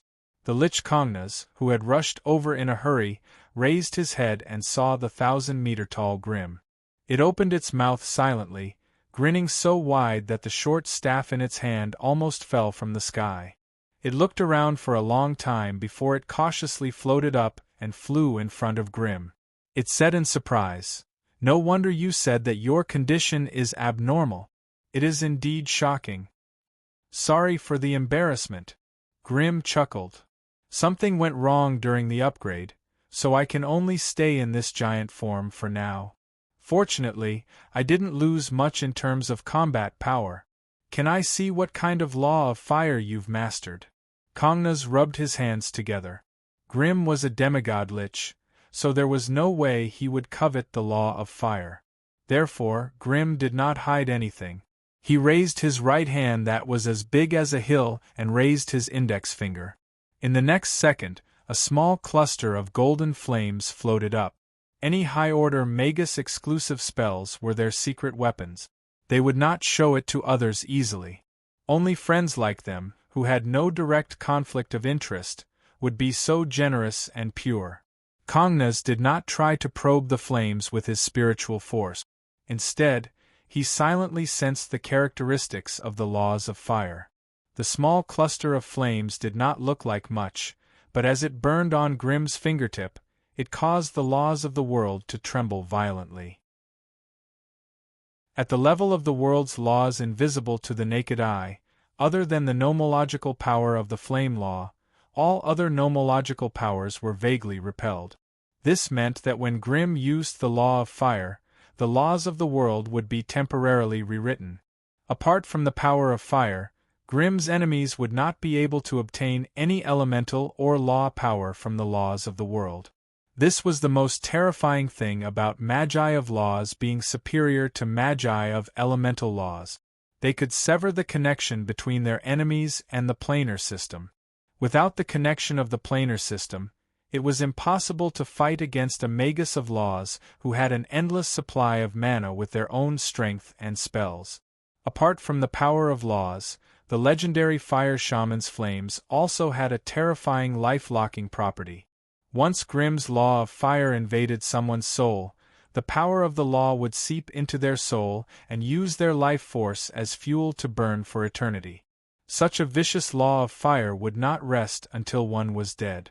Without another law of equal power to counteract the law of fire, no one would be able to escape death. Even though he was already a demigod lich and had the austere chest with him, the golden flames in Grimm's hand still made him feel an instinctive sense of respect from the depths of his soul. This was the suppression of laws, the suppression of power, and the suppression of strength. Ever since he obtained the austere chest, Congnes had become cold and aloof. In its eyes, there were very few opponents of the same level that could compare to it. Even those so-called super powerhouses were divided into different levels in its eyes. Trash like Savorius wouldn't be a match for Congnes even if there were a dozen of them.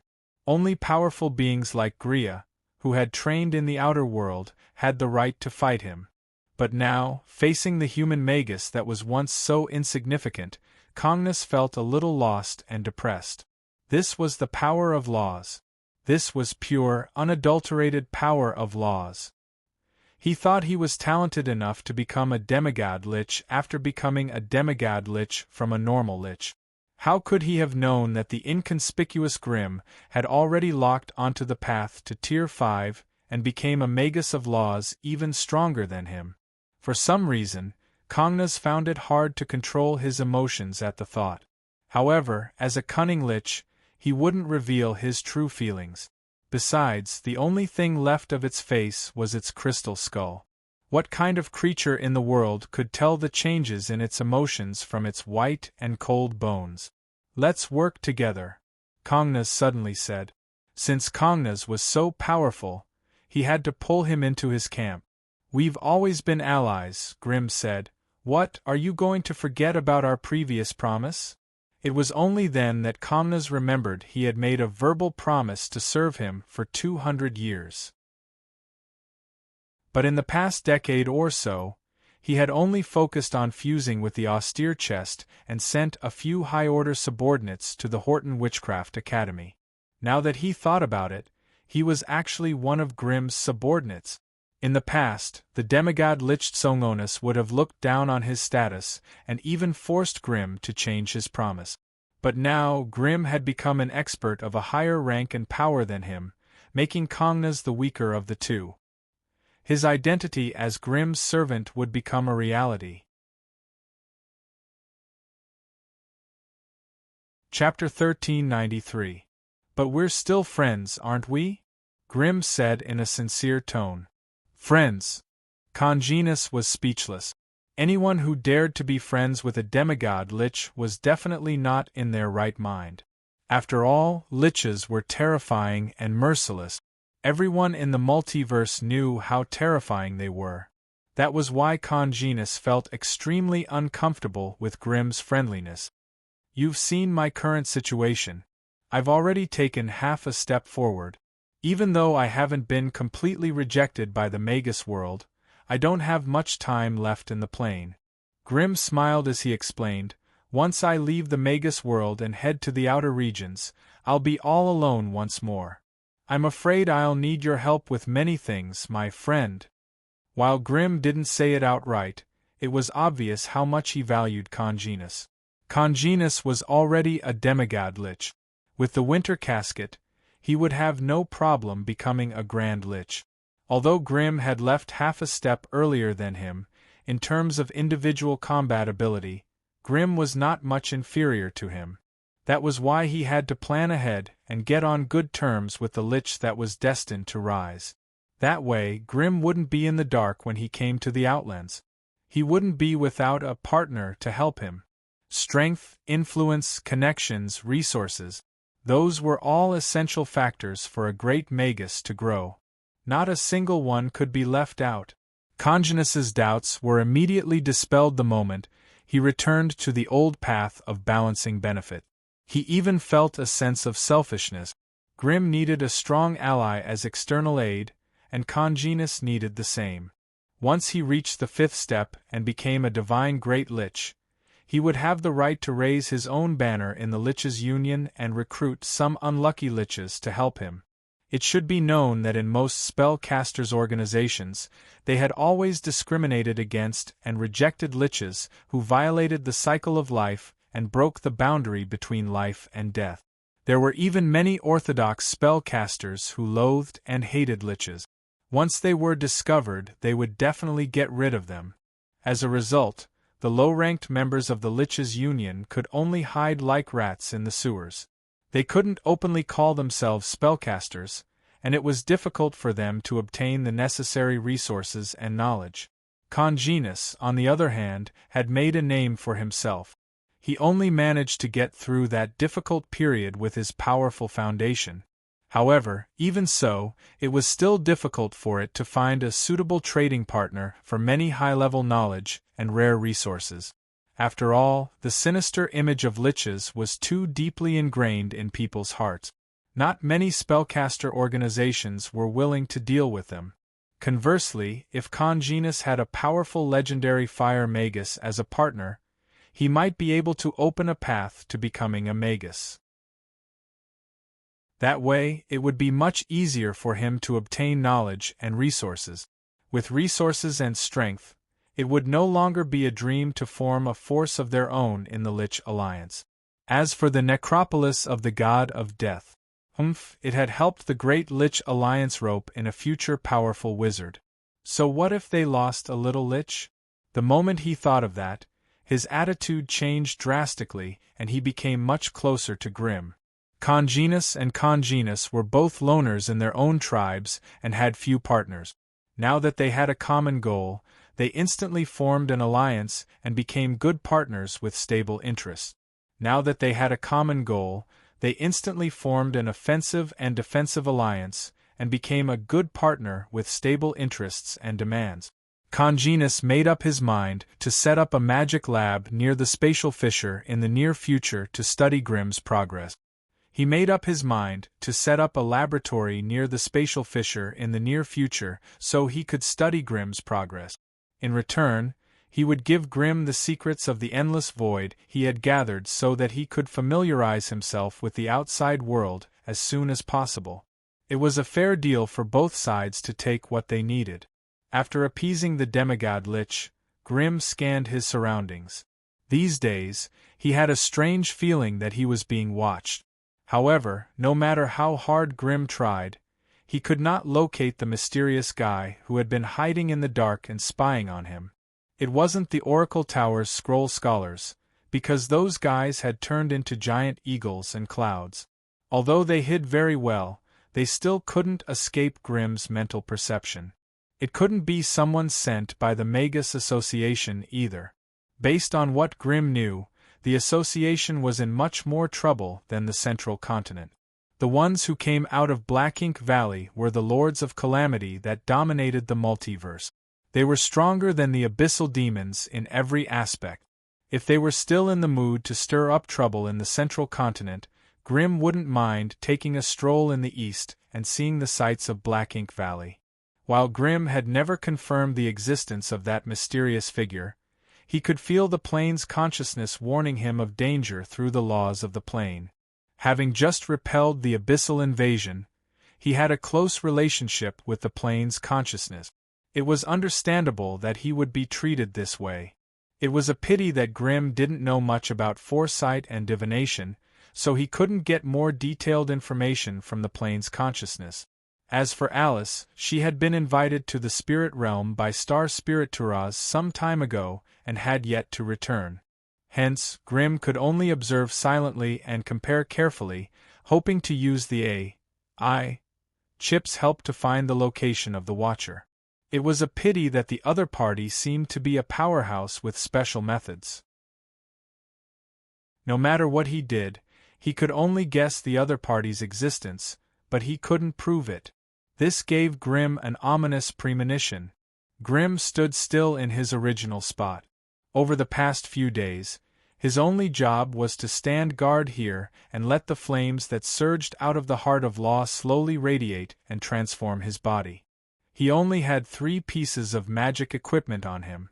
The Vulcan bead was stuffed into the heart of Law, turning into a blazing ball of fire. Extremely pure fire energy surged out from within. This energy contained extremely dense laws of fire, and it was like boiling lava that burned the heart of Law to the point where it split open his flesh and scorched his flesh. However, with Grimm's powerful life force, new flesh was reborn from the scorched and withered flesh, replacing the damaged parts. However, the new flesh was unable to withstand the scorching heat of the flames of Law, and it was scorched and withered once more. In this repeated cycle of scorching, and rebirth, a few strange golden particles of flesh were refined. They looked no different from ordinary flesh, but they had the power of Law that was almost completely compatible with the inextinguishable flames. Not only would these golden particles not be scorched by the flames of Law, they would instead become stronger and more energetic as they collided with the flames. Grimm's heart had swelled to the size of a house, but an hour of torment had only produced a golden particle the size of a soybean. It would take at least 15 years of painstaking effort to completely replace the heart of Law with this golden particle. Modifying the heart of law was actually to create a heart for the Vulcan bead to bear the power of law of rank 5 flames. This process was long and painful, and it would require the use of some extremely rare Magus resources to speed up the process. To Grimm, the Vulcan bead was the source of his power, and its use could not be replaced by other items. It could be said that Grimm's entire power system after advancing to rank 5 revolved around the Vulcan bead. Even the Book of Darkness, which was also at rank 5, could only take second place, and could not compete with the Vulcan bead for the core position. Apart from these two rank 5 divine equipment, the only equipment that could continue to grow with Grimm was the focus crystal. As for the other Magus equipment, due to the difference in rank, Grimm could no longer rely on them to fight. He could still use some rank 4 Magus equipment, but every time he used it, it meant that the equipment's lifespan would be greatly reduced. As for those below rank 4, they could not withstand the weight of life. It was likely that the moment Grimm's flame energy entered it, it would explode into a sky full of fireworks. If the Magus equipment itself was destroyed, they would naturally be unable to display their effects. After all, with their materials and refining methods, they would not be able to withstand the power of laws. Hence, from today onwards, Grimm would have to be like the other great magi. He would have to painstakingly search for resources and forge a high-grade Magus equipment for himself. At the moment when Grimm calmed down and closed his eyes to meditate, at the edge of the great spatial crack, an old wizard wearing a pointed hat and a grey wizard robe was silently observing him. He held a tall wizard's staff in his hand. This old Magus had a hunched back, and was no taller than 1.7 meters. Compared to Grimm's huge body that was 1,000 meters tall, he was like a tiny ant at the foot of a giant, armored rhinoceros. However, his existence had clearly transcended everyone's vision and perception. Although he was standing in a remote area, there were still many magi in charge of guarding the area passing by. When these magi scanned the old Magus with their eyes or spiritual senses, all they got was a lone piece of scorched rock. There was nothing strange about him at all. Hence, there were many people passing by the old Magus. The magi in charge of guarding the area changed again and again, but none of them noticed his presence. He had already been there for more than 10 days. He had been there since the moment Grimm had chased away the abyssal fiend. He stood there silently, observing Grimm's every movement and every trace of his soul aura. The more he watched, the more interested he became. He was already filled with curiosity and astonishment towards Grimm. You're tuning in to the Phoenix Knights YouTube channel. Don't forget to subscribe and join us on this journey to catch the most captivating stories.